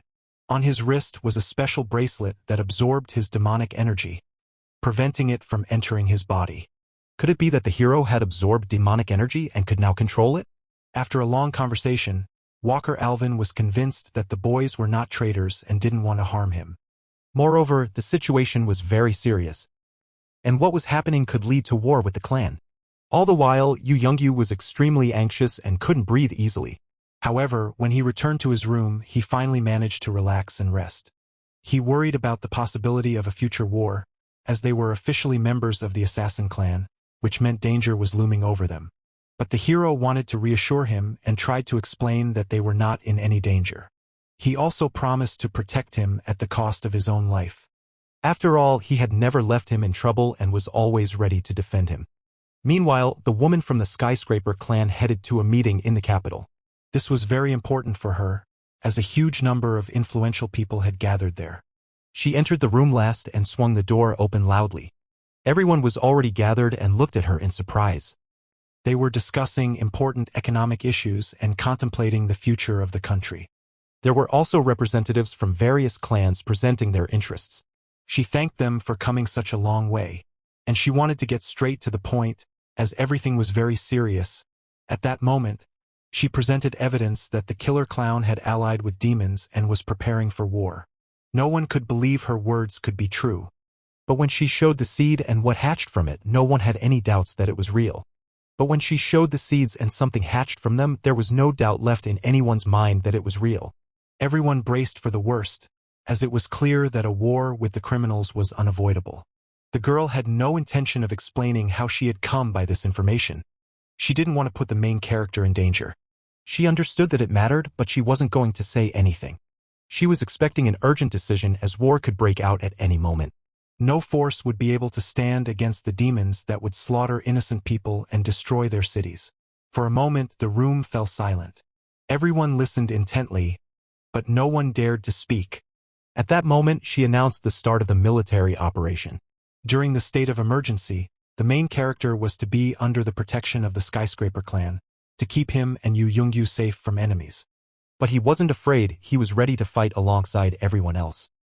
However, battling demons was vastly different from fighting ordinary people, and the main character couldn't let himself be revealed. Yet Kim wasn't listening to him. The man had no idea that he had already defeated a demon in a duel before. He recognized that the boy was a strong warrior, but he hesitated to take him into battle. Suddenly, the main character asked him for a favor. In truth, he wanted to test how strong the head of the Skyscraper clan really was. So, he challenged him to a fight. He gladly accepted the challenge, curious to see for himself. Moreover, they planned to set some rules to ensure their duel was as fair as possible. Walker Alvin didn't see him as a serious opponent, so he promised to use only his right hand, while allowing the boy to use all his strength. The boy was confident in his abilities and believed he could easily defeat him. However, Walker Alvin was no ordinary soldier. Immediately, Kim charged into battle. Meanwhile, the woman continued her speech at the meeting, trying to persuade the men to join the war and help them fight. Their mission was to destroy the enemy clan, and they couldn't know how many people had consumed the seeds. Besides, she knew that people who had eaten the seeds could have infiltrated the assassin clan. However, others couldn't believe they had enough strength to wipe out the entire clan. They also couldn't just attack them, and they couldn't skip the preparations for war. They needed to surround the enemies and eliminate every last one to ensure no one escaped. No one had any objections, so everyone agreed and began preparations. The operation they were about to undertake was highly classified, and everyone needed to keep quiet. The military actions were set to begin in a week. In the meantime, the main character continued to fight his opponent. But the man easily deflected his attacks, even with one hand. He also attacked Kim, not wanting to spend the whole time just defending. Moreover, he tried to hit with full force so the boy would understand who he was dealing with. One such blow was incredibly powerful, and Kim found himself on the ground. He needed to pay attention to controlling his mana and using his skills. That day, they finished up planning to continue training the next day. But that wasn't enough for him, and he decided to try again. After all, during the fight, his skills and strength had increased, especially his defense level, and he hoped that would help him win. Walker Alvin agreed, but this would be the last fight of the day. Yu Youngyu was exhausted and just watched what was happening. Walker Alvin tried to give the main character tips as he wanted to teach him. He needed to think through every step, as he was using his mana heavily and risked losing against a serious opponent. So, Kim listened to his advice and began to move erratically, making it hard for him to be hit. It worked as he managed to get closer to the man. Suddenly, he jumped, trying to strike in midair. But Walker Alvin anticipated it and calmly blocked his attack. Yu Youngyu realized that in midair, the boy was vulnerable and it was very risky for him. Suddenly, the boy used his skill and a shield appeared before him to protect him. He tried to close the distance with his opponent. However, the man easily destroyed his defense, and the boy found himself airborne again. Kim tried to rise higher, and when he succeeded, he pushed off and lunged at the man. He attempted to use his passive defense skill to become faster and push off. However, even this time, the man managed to block his powerful attack. He dodged. Then he delivered a new, much stronger blow. The main character found himself on the ground once more. He understood that Walker Alvin was a true monster and that he had no chance of defeating him. However, he was glad he could train and use his skills. Walker Alvin praised him, recognizing how hard he was trying and how much he wanted to win. Moreover, for the first time, Kim managed to use his enhanced defense skill and could now control it even better. Suddenly, Walker Alvin replied that this wasn't the end. He wanted to fight Yu Youngyu. But as soon as he heard that, he started to run away. He was terrified of fighting him, having seen how strong he was. The man continued to train until evening. They needed to rest as the next day they would continue doing the same. The soldier was curious why the main character was so eager to join the battle. But he had personal reasons for it and he felt a special anger towards the criminals. He also believed he needed to avoid all the bad things written in his diary. After all, he hoped that this would help him reunite with his family. This was his only chance, so he was ready to risk everything for it. Walker Alvin also asked what the main character planned to do after the war ended. He learned that the boy intended to go to a city that was constantly attacked by criminals and try to protect it. It was very dangerous, but his decision was unchangeable. Suddenly, everyone fell silent and it became very quiet. Yu Youngyu didn't understand why the war hadn't started earlier and why the criminals had been allowed to live for so long. However, the situation was much more complicated than he thought, as the assassin clan ranked among the top 5 clans on the entire continent. They had tried to back out several times, but nothing had worked. Walker Alvin believed that the war could unite all clans against a common enemy. He believed that only war was the way to change things. And he left, promising the guys he would meet them the next day. Soon, a great battle was about to begin. All the assassins were to be destroyed. Meanwhile, the main character and Yu Jungyu were in the city. They moved along with the other soldiers. But the men didn't trust them, as they were newcomers to their clan. They tried to speak quietly so the boys wouldn't hear them and understand their terrible plan. Yu Jungyu couldn't hide his anger, but the main character tried to calm him down. The man was acting very arrogantly and didn't believe that the newcomers could be of any use. But the main character shut him up. Although Jekyll was too rude to them, the man understood he was right and that their skills were indeed too weak. After all, there were many people who wanted to join their clan, so he didn't want to show that he didn't like the main character and his friend. He suspected that the boys might participate in the war, so he needed to be careful with them. Also, he didn't see them as a serious threat and hoped they wouldn't bother him. Kim tried to calm the boy down. They didn't need to stir up trouble or act rudely. They couldn't reveal their secret, so they had to endure. After a while, they entered the territory where the assassin clan's domain began. They needed to proceed very cautiously and stay calm, as danger lurked at every turn. Once inside the territory, they began to move further toward their goal. The leader also sensed an unpleasant odor. This could be dangerous, so he ordered the group to stop. They needed to carefully examine the intersection before them. They split up and went in different directions to reach their goal faster. 2 boys went with the leader, and Jekyll was even happy when he realized he didn't have to be near them. Yu Youngyu was also glad he wouldn't have to endure him any longer. He had a particular anger towards this criminal and wanted to kill him personally. Meanwhile, they found the building from which the strange smell was emanating. So, very cautiously, they decided to go inside. And upon opening the door, they realized what was causing the stench. There was a huge number of bound people in the room, begging for help. There were also gas bombs, and soon everyone would suffocate. The leader realized this was the work of his enemies, who were using drugs to kill people. So he began to destroy the gas bombs.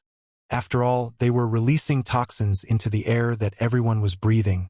The boys had to get the victims out of the assassin clan's territory and provide them with all the necessary help. But when he was about to go up to the next floor to check if anyone was there, he saw bloodstains in the room. Turning back, he understood everything. Right before his eyes, the main character had killed one of the women. He couldn't understand why he did it. He rushed at the main character and grabbed his clothes. The leader was furious and didn't notice the women preparing to attack him. But at the last moment, he managed to use his power and block their attack. In fact, these weren't victims. Kim had saved him, knowing it was a planned operation. The people waking up were trying to kill them. The leader hadn't anticipated this and realized he was mistaken. Suddenly, a massive number of soldiers appeared before him, hiding and watching him. They couldn't understand how the criminals had figured out their ambush. Now, they would have to fight a strong enemy.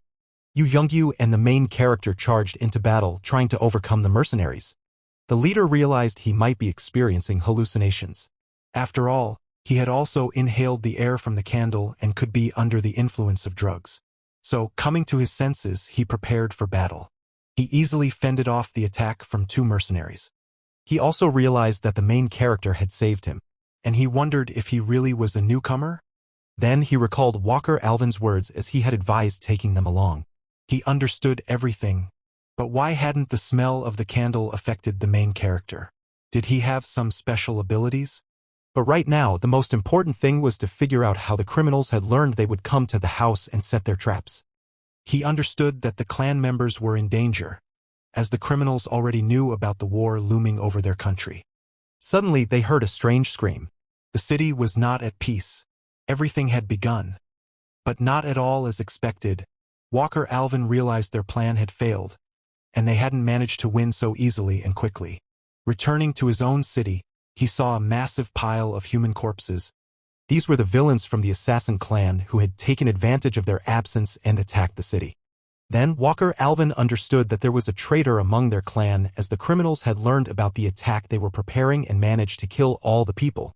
Moreover, this could be happening in other cities as well, so the number of victims was much higher. It didn't seem like the criminals had been preparing for their attack for just a day or two. It seemed they had been preparing for a long time and wanted to engage them in war.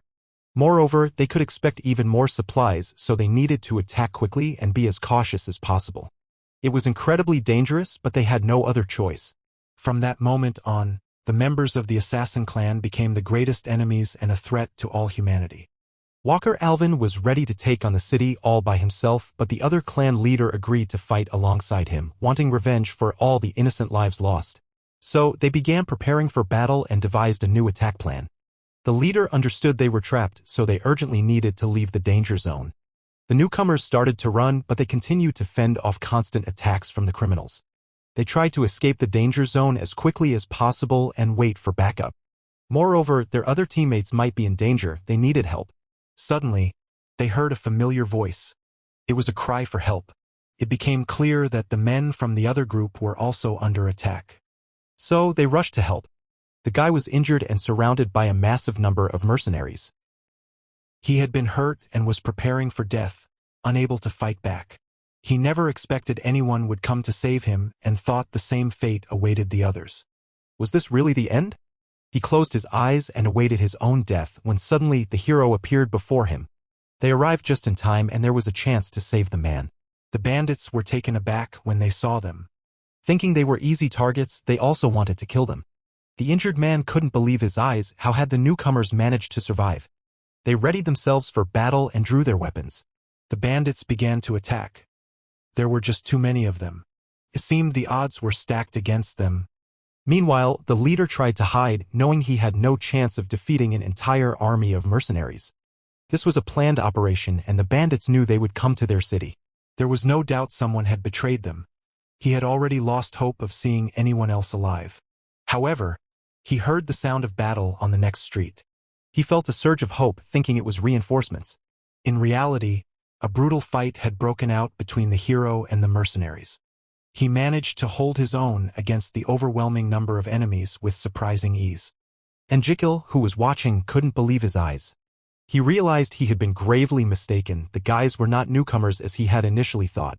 On the contrary, they were swiftly taking down a large number of foes.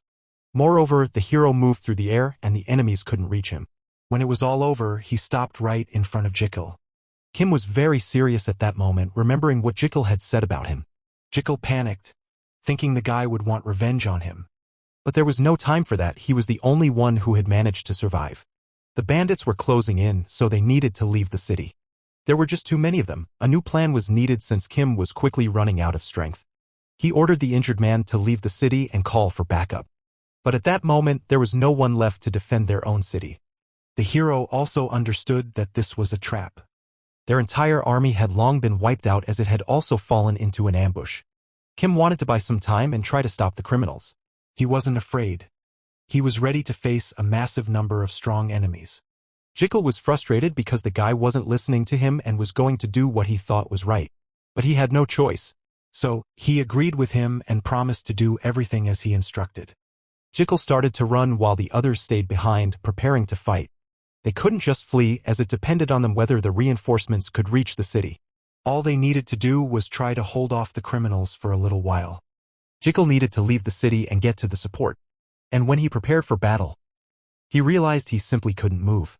The guys were stuck in a hard shell of super strength. Then he understood that there was a much more serious enemy among the mercenaries. They needed to come up with something immediately, as they had become easy targets for the attackers. Suddenly, he spotted a man in the crowd who began to approach them. It became clear that it was him. The man in the suit was a very serious opponent and an incredibly strong warrior. His name was Jeffrey, and he was ready to kill anyone who stood in his way. A fierce battle had begun. The guys were trying to dodge his attacks because the enemy was incredibly strong. He used a very dangerous sword dancing tactic, and the boys had never fought such a powerful foe before. Moreover, his attacks were nearly invisible. Even the main character's defense wasn't helping him, so he had to retreat. He couldn't fully block the enemy's strikes. Suddenly, out of nowhere, the leader appeared and joined the fight. He tried to unleash his strongest weapon to attack the criminal. As a result of his powerful blow, the nearest buildings on the street were destroyed. He wanted to wait for reinforcements, but he realized he didn't have time to hesitate. However, he saw that the guys were engaged in battle, so he couldn't just stand aside. Despite being weak, he joined the fight. The enemy realized this was very dangerous. At the last moment, he managed to dodge an attack and understood that there were still survivors in the city. But the man had exhausted his last strength on his attack and didn't expect the enemy to evade. He was astonished that the main character could stand up to such a dangerous criminal, as legends were told about his strength.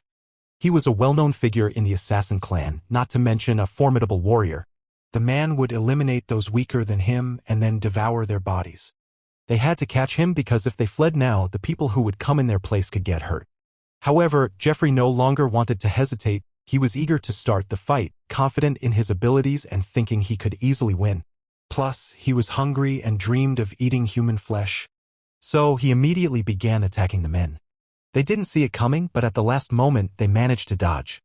They needed to unite to try to defeat him, as none of them could do it alone. With his last ounce of strength, the Skyscraper clan leader tried to use his superpower to defend against Jeffrey's powerful blows.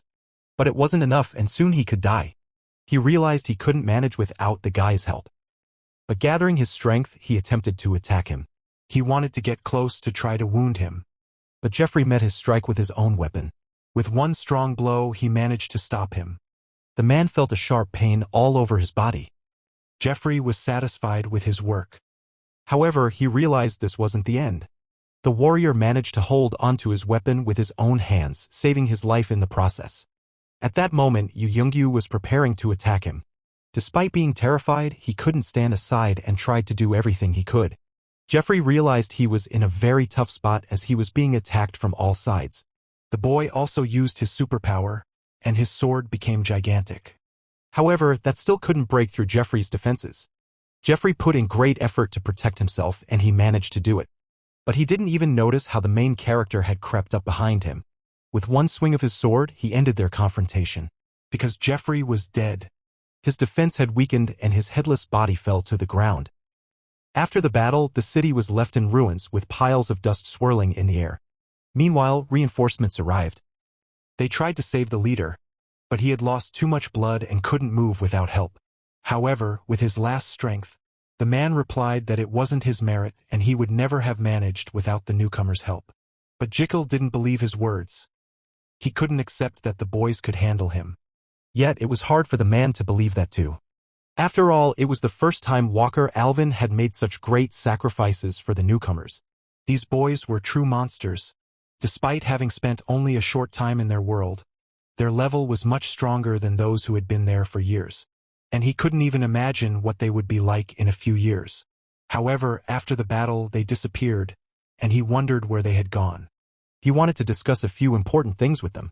Jekyll decided to find them as it was thanks to them that he managed to call for help and stay alive. But they were nowhere to be found. He felt ashamed for having had a low opinion of them as it was impossible to tell from their appearance that they were good fighters. The man ordered him to find them immediately as he urgently wanted to talk to them. He didn't want anything to happen to them, as Walker Alvin would kill him afterward. He prayed, desperately hoping they would stay alive. Meanwhile, the boys had entered an underground labyrinth. There lay the greatest secret of the assassin clan, and they wanted to unravel it. Yu Youngyu had never heard anything like it, but he trusted the main character and went into the cave with him. There was no evidence of the treasure's existence, but he wanted to find it. The main character knew that something terrible had happened in the cave, so he couldn't just sit back and do nothing. He could no longer allow a tragedy to repeat itself. Suddenly, Yu Youngyu struck him with his sword. The boy felt it, but he was too scared to turn around. At the last moment, he managed to dodge. Yu Youngyu struck again, but this time he managed to leap back. Kim couldn't believe his eyes as he had only escaped by a miracle.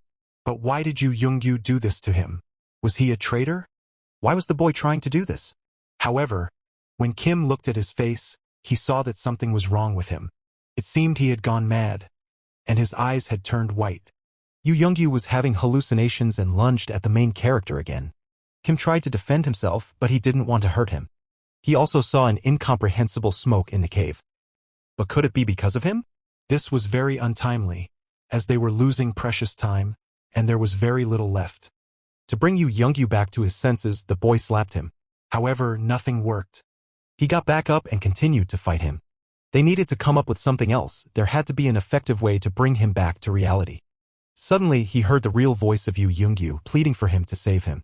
He was trying to fight against the hallucinations and the effects of the strong drugs that had taken over his mind. But he began attacking the main character again. Blow after blow, Kim blocked his attacks. Suddenly, he remembered their training. He knew that Yu Youngyu got tired very quickly and needed more time to rest. However, Walker Alvin didn't give him that chance, as he wanted to make him a true warrior. He saw how hard it was for him, but he was preparing to attack again. And Yu Youngyu was ready for anything, as he couldn't afford to stand aside. The soldier praised him for his efforts, as he and the main character were very good warriors together. This motivated him, so he raised his sword and was ready to continue the fight. He impressed the man with his endurance and behavior. After a while, he charged forward, determined to defeat him. The main character understood that he couldn't keep dodging and running from him for long. Sooner or later, he would land a hit, and he didn't know how to bring him back to his senses. Suddenly, he remembered that the smoke contained demonic energy, and for that, he had a special ring that could completely absorb it. This was his last chance, so risking it all, he threw Yu Youngyu to the ground. After that, he pressed the bracelet to his neck and hoped it would work. The boy resisted, but his strength wasn't enough. Suddenly, everything began to work, and gradually, the demonic energy started to leave his body. Slowly, Yu Youngyu began to regain consciousness. Very soon, he opened his eyes. Rising from the ground, he couldn't remember anything. Suddenly, Kim slapped him on the forehead. He began to remember how he had almost killed him and tried to stab him with his own sword. His face was bruised from the numerous blows and strikes. He became very angry at the main character when he realized it was he who had beaten him. But after a while, he managed to remember everything. He felt very ashamed of himself and almost cried, realizing how lucky he was that his friend had survived. Suddenly, he asked the main character to kill him, not wanting to be a burden and complicate his life. He broke down in tears, considering himself weak. Suddenly, Kim hit him again. He didn't think it was the right decision and would never kill him. After all, they were friends and had to protect each other, even at the cost of their own lives. And he didn't care what Yu Youngyu thought, as he wasn't going to abandon him and was ready to go with him to the very end. The boy was the only close person to the main character, who had always supported him and stood by his side. So he forbade him to consider himself a burden. Moreover, he had a special bond with Yu Youngyu. He treated him like a member of his own family. Suddenly, the boy started crying again. The main character's words had touched him deeply. He realized he had been wrong, and Kim had become like a brother to him. Took him a long time to calm down. The situation in other villages was the same, as the assassin clan was everywhere and had already destroyed a huge number of people. A few months remained until the new batch of seeds, and he knew their greatest secret had been revealed. He also knew the names of the main characters who had managed to uncover his secret. Suddenly, everything around him changed. The man who had informed him of this began to gasp for breath. This was his punishment for not keeping an eye on the main characters and allowing them to pass the trial peacefully. He tried to fix everything, but it seemed too late. Still, the main bandit took pity on him and allowed him to live. The man understood that with each passing moment, the situation was getting worse, as he didn't understand why there were so many sacrifices. However, the criminals were not satisfied, and he was planning to head to a new city. He had a bad feeling, so he wanted to check everything as soon as the situation became clear. They would move on. Meanwhile, the main characters had been wandering the caves for about 15 days, and they were lucky that the monsters there weren't very strong. Moreover, he was no longer tormented by hallucinations and realized that this effect was a one-time thing. They didn't know if they were heading in the right direction, but they could no longer turn back and leave everything behind. Suddenly, they stopped, as there were a huge number of possible options before them. They saw a large number of doors of different colors, but the main character was sure they needed the red one. The boy was amazed that he knew all the information and knew what to do. But as soon as he opened the door, he immediately stopped. Yu Youngyu turned back, as what he saw there frightened him greatly. He suggested that Kim take a look at what was happening there. In the room, a massive beast that resembled a bear was sleeping. Moreover, it looked incredibly dangerous and strong, and they were lucky it was asleep at that moment. So, they didn't have to fight it. Instead, they could quietly make their way to the door behind it. Therefore, they needed to move as quietly as possible to avoid drawing attention. The guys started to move. Step by step, they began to approach their goal. Suddenly, the creature started to stir. It seemed like it was about to wake up, so the guys stopped right in front of its nose to avoid waking it. However, everything passed and the beast settled down again. Taking advantage of the moment, they rushed past it. And they began to approach the door. Yu Youngyu carefully opened it and stepped into the next room. He was extremely nervous but relieved that they had managed to get through unnoticed. Suddenly, he saw a true wonder before him. It was a gigantic tree growing right in the underground chamber.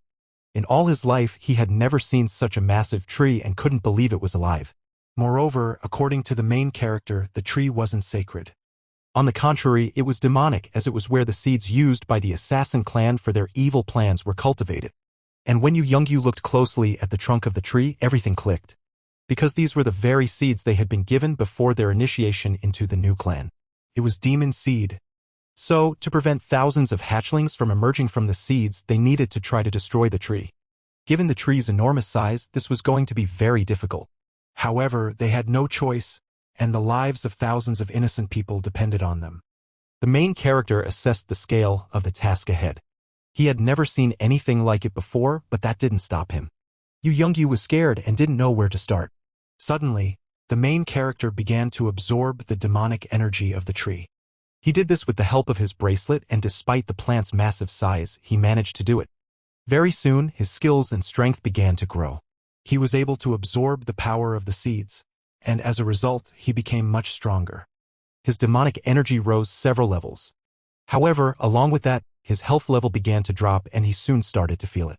It felt like his arm was about to break, but he didn't let go and kept holding on. And when it was all over, he collapsed to the ground, exhausted. He needed to rest for a while since he had absorbed too much demonic energy and his body couldn't handle it. Yu Youngyu wanted to help him. He hoped he still had enough strength left to chop down the tree by himself. Kim didn't interfere, he just watched what he would do. He wasn't worried as his health had only dropped temporarily and would soon recover. Meanwhile, Yu Youngyu approached the tree and prepared to strike. For this, he needed to exert a lot of effort as this was no easy task. So he used all the strength he had. Yu Youngyu wielded the power of his gigantic sword. The guy swung with all his might. Blow after blow. It was incredibly tough, but he didn't stop. The tree began to sway. But would they be able to chop it down? Meanwhile, in the Skyscraper Clan city, a new meeting was taking place. Despite suffering significant losses, the operation could be considered a success. They still needed to deal with the other bandits who had managed to escape and stay alive. The only one with enough strength to embark on a new mission was Walker Alvin, so they wanted to send him again. However, Walker Alvin had left the city to rescue his friends who had been defeated, so he couldn't be counted on. Suddenly, a man burst into the room with urgent news. He announced that the main criminal had left his city and was heading to war. But for them, Schiffman's absence was very good news. It was a new opportunity to strike, but where had he gone and what were his true intentions? Also, the captured members of the assassin clan were in bad shape as they all had some mysterious illness with the same symptoms. They were severely nauseous and feverish. But that wasn't all. Along with the nausea, devil seeds were emerging from their bodies. So, they didn't understand what had really happened and what the cause of it all was. In reality, this happened because of the chopped-down tree which had given life to the seeds and demons that hatched from it. To chop it down, Yu Youngyu exerted an incredible amount of effort. Blow after blow, he spent his own strength. But he didn't stop, and after a while, he managed to do it. And the enormous tree fell to the ground. The main character was thrilled that he had succeeded and that they were able to accomplish what they had worked so hard for. Yu Youngyu's sword was badly damaged and had suffered more than he had as he had been striking the tree for almost the entire day. As a result, he needed a new weapon as his old sword was completely out of commission and unusable. Suddenly, he noticed something strange happening. His friend had just fallen through the ground right before his eyes. The earth beneath him collapsed and he found himself in a deep pit with no way to climb out. Yu Youngyu needed to descend to help him get out. Below ground, there were many valuable items. It was a true treasure that the guys had stumbled upon. They considered it the biggest secret of the assassin clan and couldn't believe so many precious treasures could fit in such a small space. Among everything there was a weapon, and the guy chose the best sword for himself. Additionally, the new weapon was enchanted and had immense power, and it was incredibly sharp. But to become even stronger, it needed to absorb human blood. The main character also chose a new weapon for himself. Its enchantment level was also very good, and it could be powered by demonic energy. But that wasn't all. Right in the chest before them lay a magical liquid. It was an elixir that had appeared during training and which the head of the skyscraper clan had mentioned. It couldn't fall into the hands of criminals as its power was immense. With it, any wound could be healed. This find became a true jackpot for them, as the potion was legendary and could even resurrect the dead. After they collected all the valuable items, they needed to head back. But they didn't forget about the bear and hoped it was still asleep. But as soon as the guy decided to check and open the door, he saw that the creature had woken up. He quickly closed the door to prepare for an attack and come up with a new plan. Besides, the main character's strength hadn't recovered and he couldn't effectively fight it. Fortunately, they had new items and armor that they could test right now. So, they entered the room with the bear and tried to defeat it. The creature looked much larger and stronger than they had initially thought. It was an unusual monster. With every attack, the beast released a massive amount of demonic energy. The main character couldn't understand what could be causing such a strong effect. Was it because of the cave? But they had no choice and had to fight it. They planned to use their regular attacks to wear it down until it got tired. Their new weapons were supposed to help them significantly, and they tried to make the most of them. They also didn't forget their old skills and did everything they could to win. But the creature was incredibly strong, and even after they set it on fire, it didn't die. On the contrary, they only angered it more, and the beast tried to injure them. Yu Yongyu was very scared, but he understood that he couldn't just give up. He tried to do everything within his power and didn't want to get close to the enraged creature. After a while, the beast's speed and reaction began to slow down. If they kept going, they would soon be able to defeat it. The main character wanted to figure out how best to use the demonic energy he had absorbed. It seemed this weapon was very effective against strong creatures. Suddenly, they noticed that the beast had stopped. Something very strange was happening to its body. It began to swell to incredible sizes. Additionally, a massive amount of light and energy radiated from its mouth. And then there was an explosion. Kim managed to grab Yu Yongyu and saved him from the flames. It became clear that the beast was trying to attack them. But where did it get such a huge and powerful weapon? It seemed the beast had been storing up energy all this time and was now using it in battle. It didn't stop and began preparing to shoot flames from its own mouth again. The guys had nowhere to run, so to stay alive, they needed to use enhanced defense. Outside, an earthquake began, and the ground near the city started to collapse. The evening began to cave in, and the guys risked being buried under a massive pile of rubble. But at the last moment, they managed to escape outside. Their faith was very powerful, and they survived only thanks to the main character's enhanced defense. They finally managed to climb up, as the beast's attack had pushed them back. They could only hope that the beast wouldn't be able to reach them on the surface, as they thought it had perished under the rubble. Suddenly, someone approached them. The stranger asked what they were doing down underground. Moreover, it seemed he had seen them somewhere before. As it turned out, it was Shiftman, who sensed that something had happened with the tree. The main character panicked when he saw him, as at that moment he had very little strength left to try to defeat him. The main character didn't want to talk to him and didn't answer his questions. Shiftman knew they were newcomers in his clan working for him.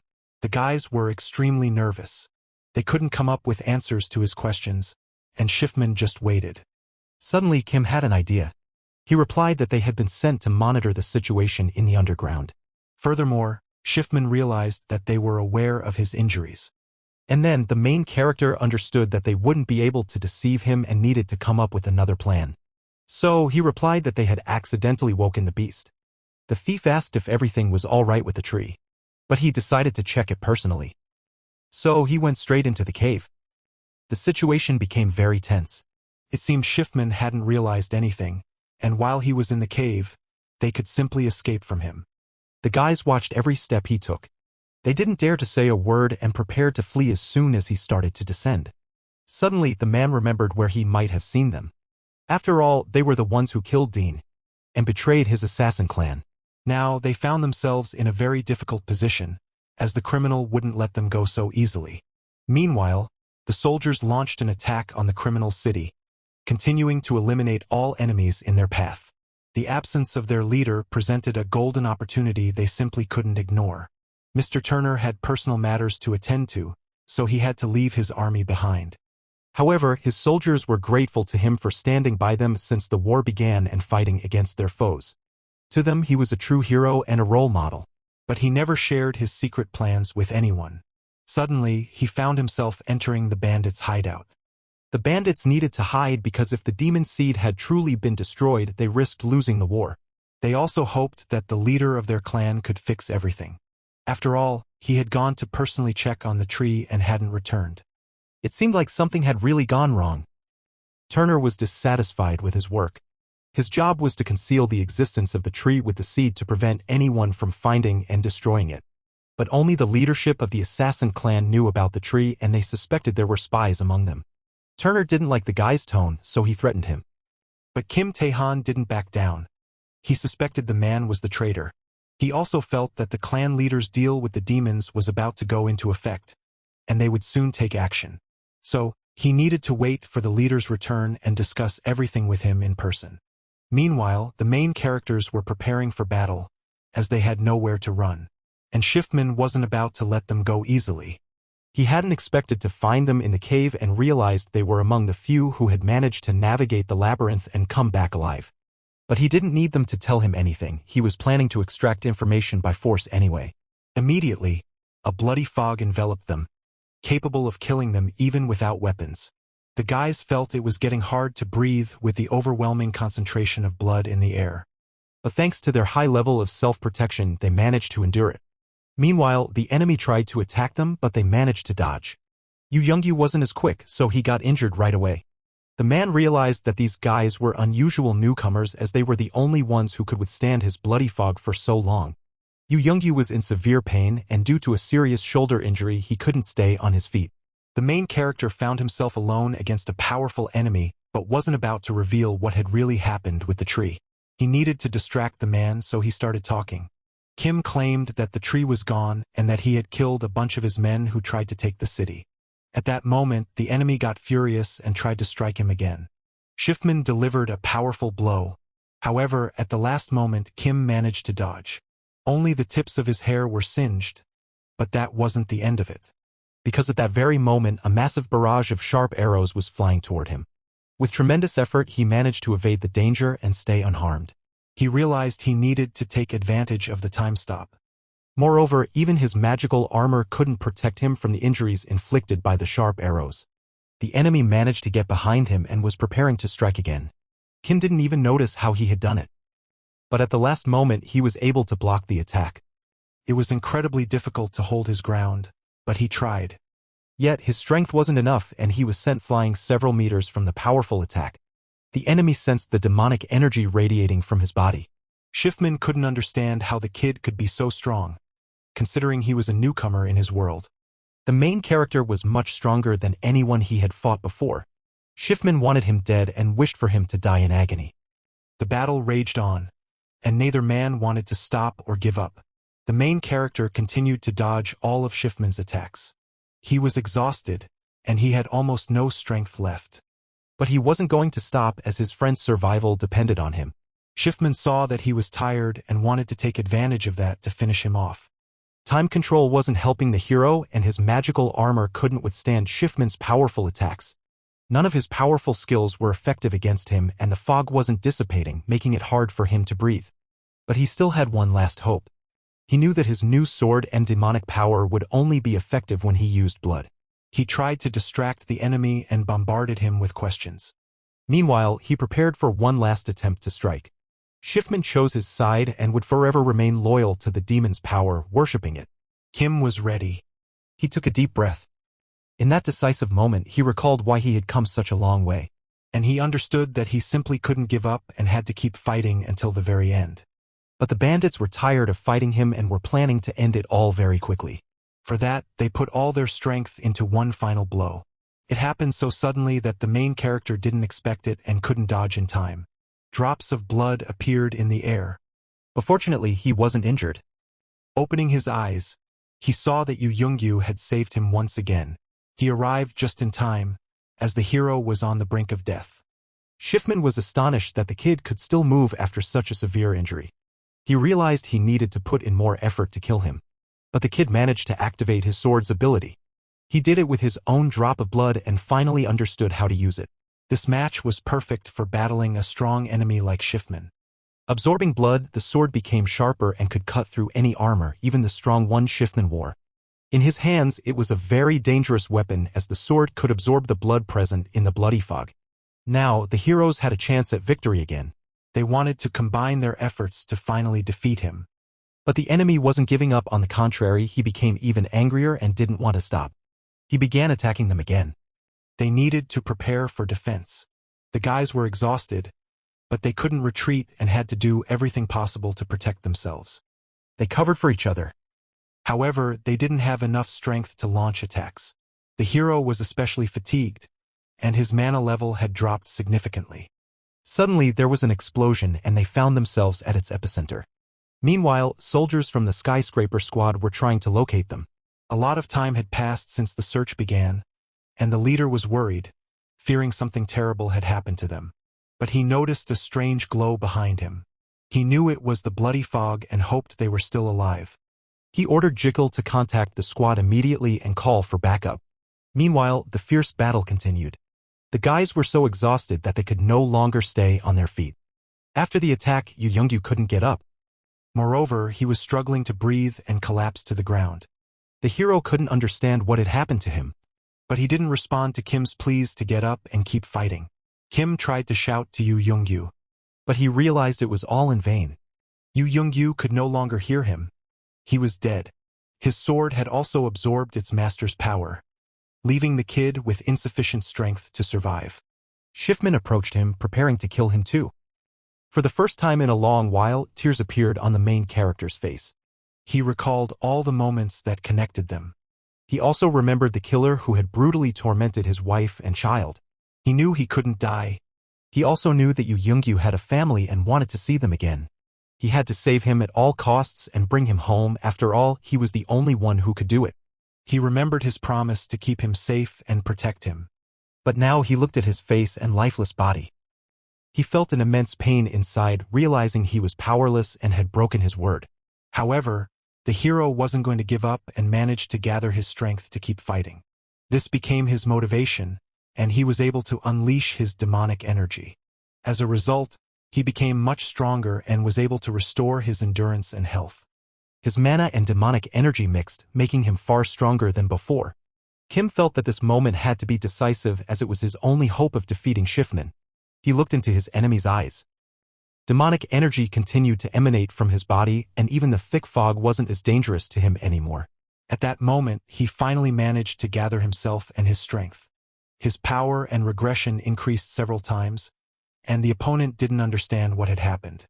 Suddenly, the kid found himself right behind Schiffman. Schiffman couldn't foresee this, but at the very last moment he managed to turn around and block Kim's powerful attack. Kim continued to strike. However, the man blocked all his blows. But the hero didn't stop. He was behind him again. His teleportation skill worked perfectly in this fight against Schiffman. So, he managed to graze him with the tip of his sword. Blood appeared on Schiffman's body. He was astonished that the kid had not only gotten close to him. He had managed to hit him and pierce the armor protecting his body. But despite that, the wound wasn't deep enough. Blood flowed from his mouth and he couldn't comprehend what was happening. This didn't penetrate Schiffman's physical defenses. His strike was blocked. Even though he had wounded his body, the internal organs remained intact and unharmed. There was a vast difference between their levels, and even using all his strength, the kid couldn't get close to him. Schiffman wanted to hear his last words. But Kim had no intention of giving up. So, Schiffman wanted to continue. But suddenly, everything changed. Out of nowhere, reinforcements appeared that the main character definitely hadn't expected. It was a man who wielded the power of heavenly thunder and managed to pierce the thick fog. Seeing him, Schiffman was taken aback. The main character felt joy upon seeing him, as he couldn't believe he had managed to find him. But Guan Jiahuang wasn't alone. He had come with others, and when Schiffman saw them, he was filled with fear. After all, standing before him was his greatest enemy and the only one who could defeat him. It was Walker Alvin, and for him it was an honor to face off against a criminal. Without hesitation, he drew his sword and launched an attack. The enemy managed to dodge the first strike. He proposed that they leave the main hero out of it and fight one-on-one. This made the bandit pause, as he had dreamed of this moment his entire life. Moreover, the man refused help and ordered the others to tend to the wounded and leave the battlefield. Shiftman didn't want to fight him, but he couldn't admit that he was simply scared, so he had no choice but to accept the challenge. Meanwhile, Guan Jiahuang was trying to assist the main hero. He also alerted the skyscrapers as soon as he noticed they had disappeared, which is why they were able to arrive at the battlefield so quickly. Kim thanked him for that, but at that moment he was worried about something else entirely. He needed to try to save his friend. When Walker Alvin saw his lifeless body, he realized that the worst had happened. Therefore, he steeled himself, wanting to end this as quickly as possible. Shiftman wished for the same. So, the strongest must prevail. The battle began, and Walker Alvin was ready to unleash all his power. Wings sprouted from his body, transforming him into an angel. His enemy didn't want to hesitate either, so he began to transform as well. In no time, he morphed into a true bloodthirsty demon. Their power was so immense that the ground beneath them began to crack. Everything for miles around turned into hell. However, neither dared to strike first. They were evenly matched in strength, making it hard to predict who would come out on top. The main hero and Guan Jiahuang hoped that Walker Alvin could win, as he was the only one who could. Everything kicked off, and the two incredible forces charged at each other. When they collided, an explosion of unimaginable force erupted. The bright light and flames could be seen for miles. A few days later, Walker Alvin sat in his castle. All this time, he couldn't calm down and was deeply worried about the fate of the main heroes. With each passing day, the casualties of the bloody war grew more and more. He understood that this needed to end as quickly as possible, but they didn't have enough strength. It was hard for him to watch his people suffer. He knew that everyone was struggling right now. He didn't know how to put an end to it. Moreover, it was the day when the newcomers were supposed to arrive, and it had already been a year since their last visit. That same day marked exactly 9 months since he had left. The woman knew that he would have to go through a long and difficult journey before they could achieve the long-awaited victory. But they had no other option, and the war needed to end quickly because people were dying. Besides, they hoped that the guys would stay alive, as it had been a whole year since they appeared in the city, and a full 9 months since he had left. She spoke as if he had died and would never return to them. But, in reality, no one knew what had truly happened, as he had ventured into the Devil's Forest. The woman desperately wished for no one else to die or suffer serious injuries. But that was impossible in any life. The war raged on endlessly with no end in sight. Yet, she still wished for situations where people died to never happen again. Meanwhile, the wounded were brought into the city, and efforts were made to help them. The men had severe injuries, and it was unclear if they would survive. She tried to find out what had really happened. She was terrified when she realized they had fought the head of the assassin clan. Everyone had sustained serious injuries, and it was uncertain if they would even make it. After a few days, the men began to feel better. The best doctors were tending to them, trying to heal all their wounds. However, they were in a lot of pain, but they managed to stay alive. She was furious that Walker Alvin had been so reckless and hadn't avoided direct combat. But she couldn't stay angry at him for long, nor did she regret what had happened to him. Walker Alvin was truly in pain, but she didn't want to dwell on it. The woman was genuinely scared for him, and when she saw him lifeless with such terrible wounds, she broke down in tears, not knowing if he would survive. Suddenly, the guys walked into the room, feeling better but still bearing serious injuries. Walker Alvin had saved them from death, and it was thanks to him that they were still alive. They came to check on how he was doing. But the man had been unconscious for 2 days and had only woken up a few days ago, so he needed a lot of time to regain his strength. The main hero and Yu Youngyu also felt much better. Kim worried that they wouldn't fully recover, but now everything was okay. For the first time in his life, he thanked the man for saving him, as it was because of him that he was still alive. He also apologized for not listening to him and deciding to act on his own, which had put many lives in danger. He also apologized to Yu Youngyu. However, Walker Alvin wasn't angry with them and was just glad that everything had turned out well. But he warned that the main hero should never take on such a huge responsibility again and try to win the war alone. Moreover, Shiftman had also survived. He was shackled with massive chains and his magical powers were sealed. He was allowed to live because he knew valuable information that could come in handy. In any case, they managed to deal with the devilish tree and captured the main enemy, so now they could rest. Suddenly, the heroes exchanged glances. Kim understood that it was all over, but he couldn't rest just yet. The guys needed to leave for a while as they were heading into the Devil's Forest. His decision was final. He couldn't be convinced otherwise, and it was also a good opportunity to hide. Walker Alvin couldn't believe his words as he knew that no one had ever returned alive from that forest. It was a true hell and it was extremely dangerous. The forest was a tangled maze where finding an exit was impossible. Plus, powerful monsters appeared constantly, immune to superpowers. Even considering the hero's strength, the man believed they had no chance of surviving in the Devil's Forest. However, the hero believed that by defeating monsters, they could become much stronger than they were now. Walker Alvin was very angry, but he realized they were speaking the truth, as in the Devil's Forest they could indeed become much stronger than they were now. However, the guys weren't sure they would survive, but they simply had no other choice. Still, they weren't planning on dying without a fight. Walker Alvin liked their line of thinking and he agreed to let them go. They also knew that the Skyscraper clan had an item that could help them return from the Devil's Forest. So, they wanted to ask him for it, as it would greatly assist them. Walker Alvin agreed and promised to keep their venture into the Devil's Forest a secret, but the woman didn't agree with him. But for that, they had to promise something. They absolutely had to return. He promised to take revenge if anything happened to them. Kim and Yoo Jung-gyu were satisfied. They promised they would come back. However, a whole year passed without a word from them. People were very worried, as they realized they could have prayed for allowing them to go into the Demon Forest. But Walker Alvin hoped that they were okay, as he knew well what they were capable of and what strength they possessed. Moreover, it was beneficial for them, as the appearance of the two guys in the city could raise a lot of questions. Meanwhile, the guys continued to survive in the Devil's Forest. They tried to kill the monsters that appeared every day. Over time, they managed to become much stronger and their power level increased several times. At first, it was very difficult for them, but then it became routine and any monsters posed no threat to them. Still, the forest was dangerous. Danger lurked at every turn and there remained one beast they couldn't defeat yet. That beast was death itself, but still, they managed to overcome it each time. They tried to help each other and covered one another's backs. Hundreds of times, they saved each other's lives. They also realized they had been in the forest for a long time and wanted to return soon. They were aided by the mysterious item they received from the Skyscraper clan. It was time to go home and they were thrilled at the opportunity. After some time, they managed to reach neutral territory.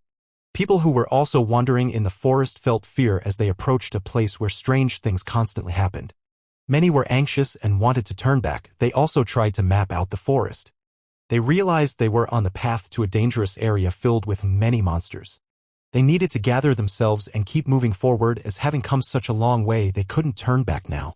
This was their way of earning a living and it was the only thing they had done their entire lives. If they returned empty-handed, the clan leader simply wouldn't pay them. Suddenly, they heard strange sounds ahead of them.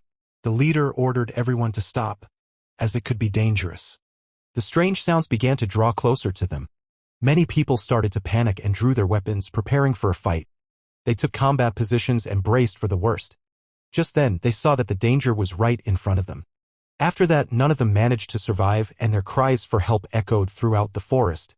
Meanwhile, in the Skyscraper clan's house, the latest news from the forest became known.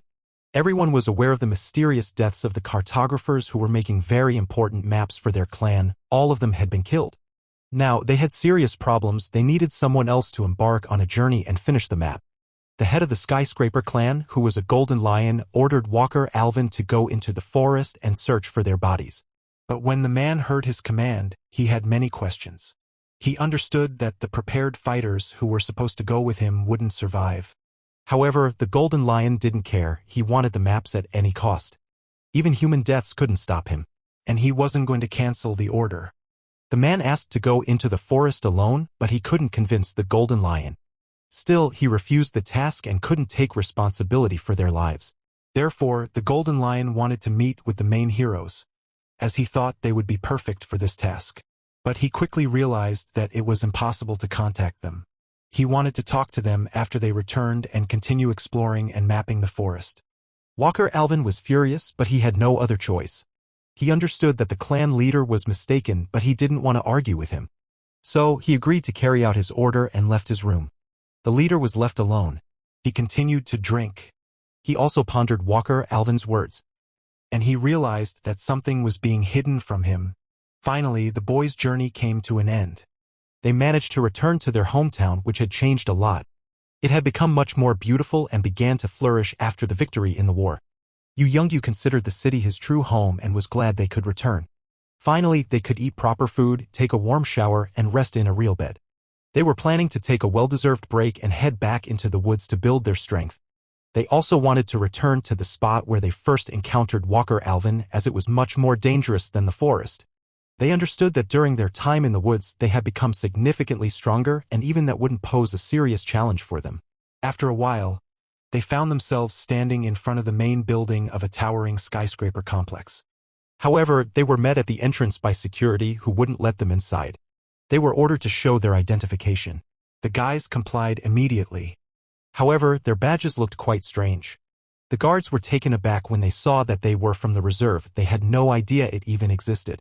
But they quickly realized that these were the newcomers brought in by Walker Alvin, the ones who had managed to defeat Schiffman and end the war. They continued to discuss the guys, but they didn't want to wait. So, they interrupted their conversation, and soon enough, they were let through. It seemed like they had become local celebrities, as everyone knew about them. Suddenly, they spotted a familiar figure. It was Lois. When she heard a familiar voice, she turned around to see who it really was. She found herself face to face with the main characters, whom she had long given up hope of seeing again, thinking they were dead. She couldn't believe her eyes and was utterly astonished to see them standing there. Without hesitation, she grabbed them and started pulling them along. The guards watching the scene were completely confused. The heroes were just as bewildered.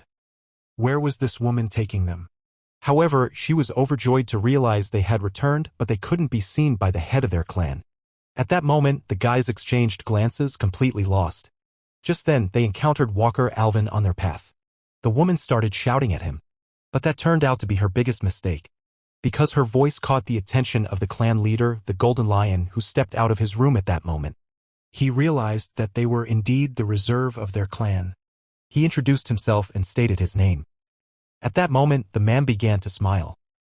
He immediately invited them into his room and wanted to discuss his future plans and what they were supposed to do. He wanted all of them to head into the forest and planned to send a cartographer along with them. The main characters were surprised, but Walker Alvin interrupted their conversation. He couldn't go with them, but Urchun wasn't listening and suggested the guys have a drink. However, the guys declined.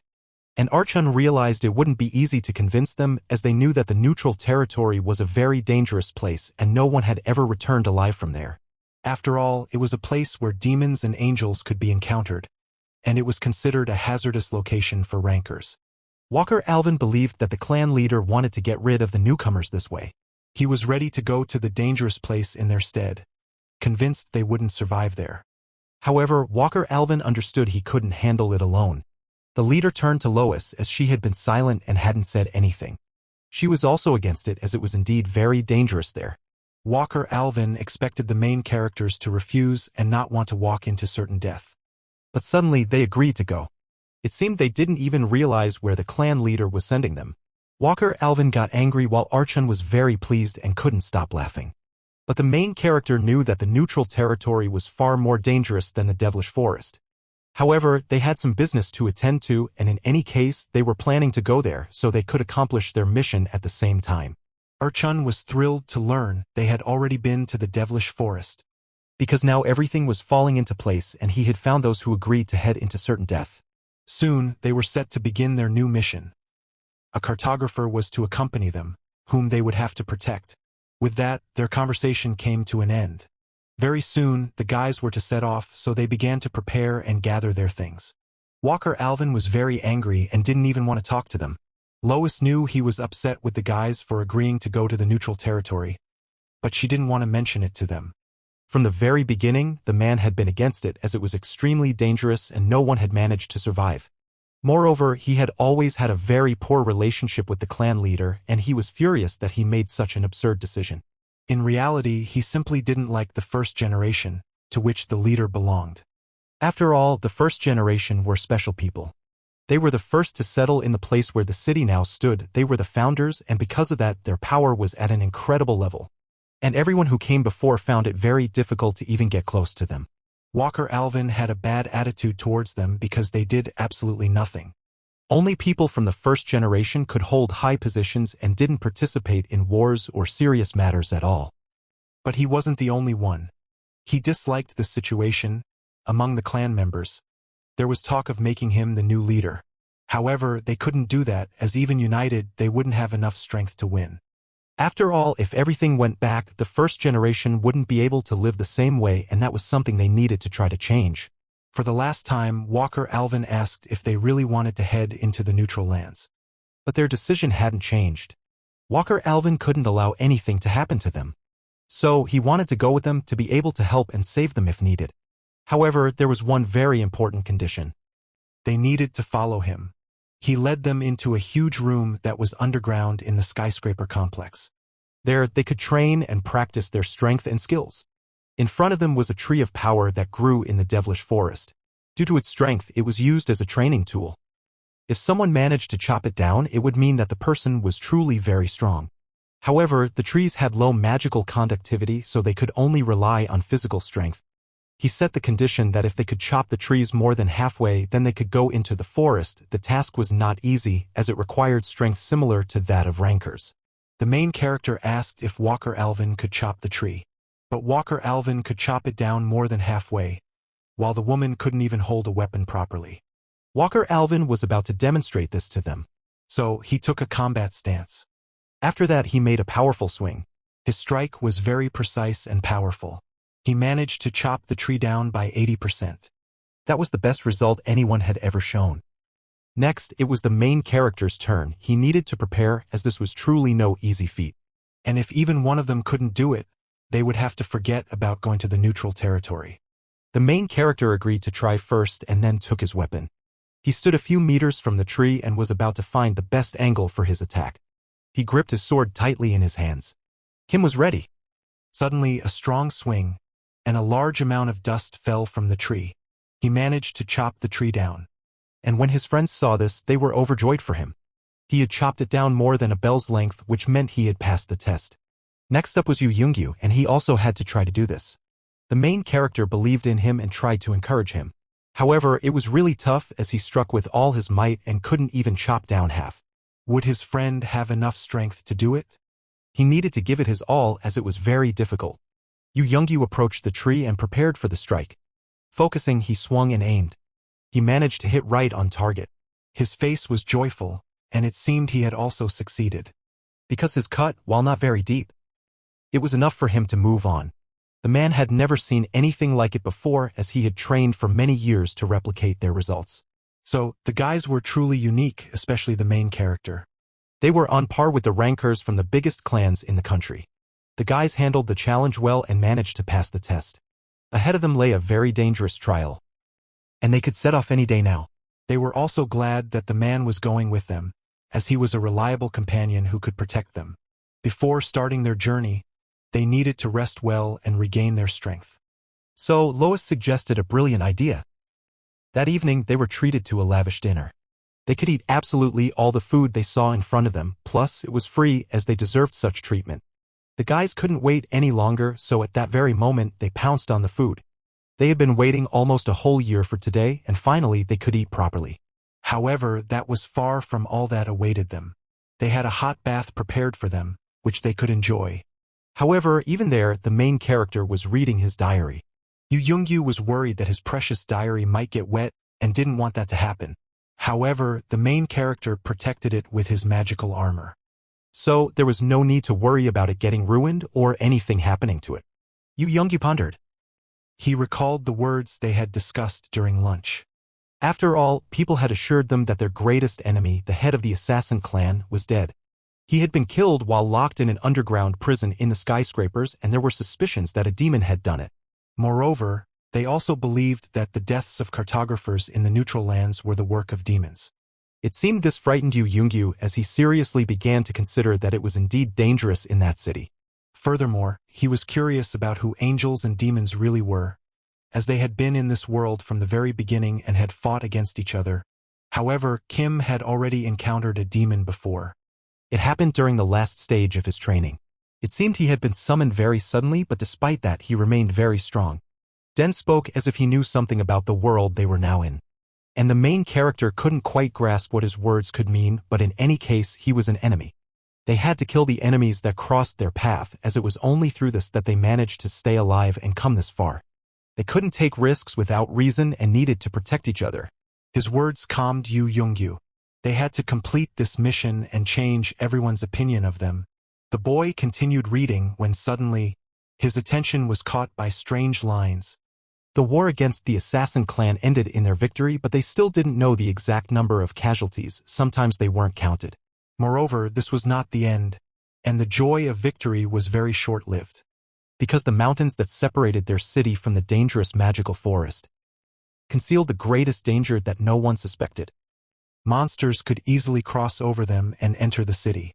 Kim continued reading late into the night.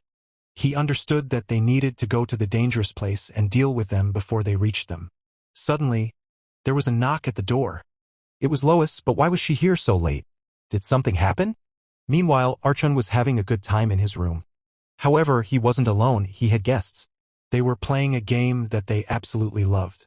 Archon hadn't seen the man who came to visit in a long time, so he wasn't in a hurry. Their game had dragged on and they had been sitting there for 3 hours already. It was the head of the neighboring clan Baekcheon. They opened the door and let the woman into their room. She didn't come empty-handed. She was holding a box of jewelry. This was their reward, and the necklace she gifted them had magical abilities given to them for dealing with the devil tree. But Lois felt that these gifts were not enough and that they truly deserved much more.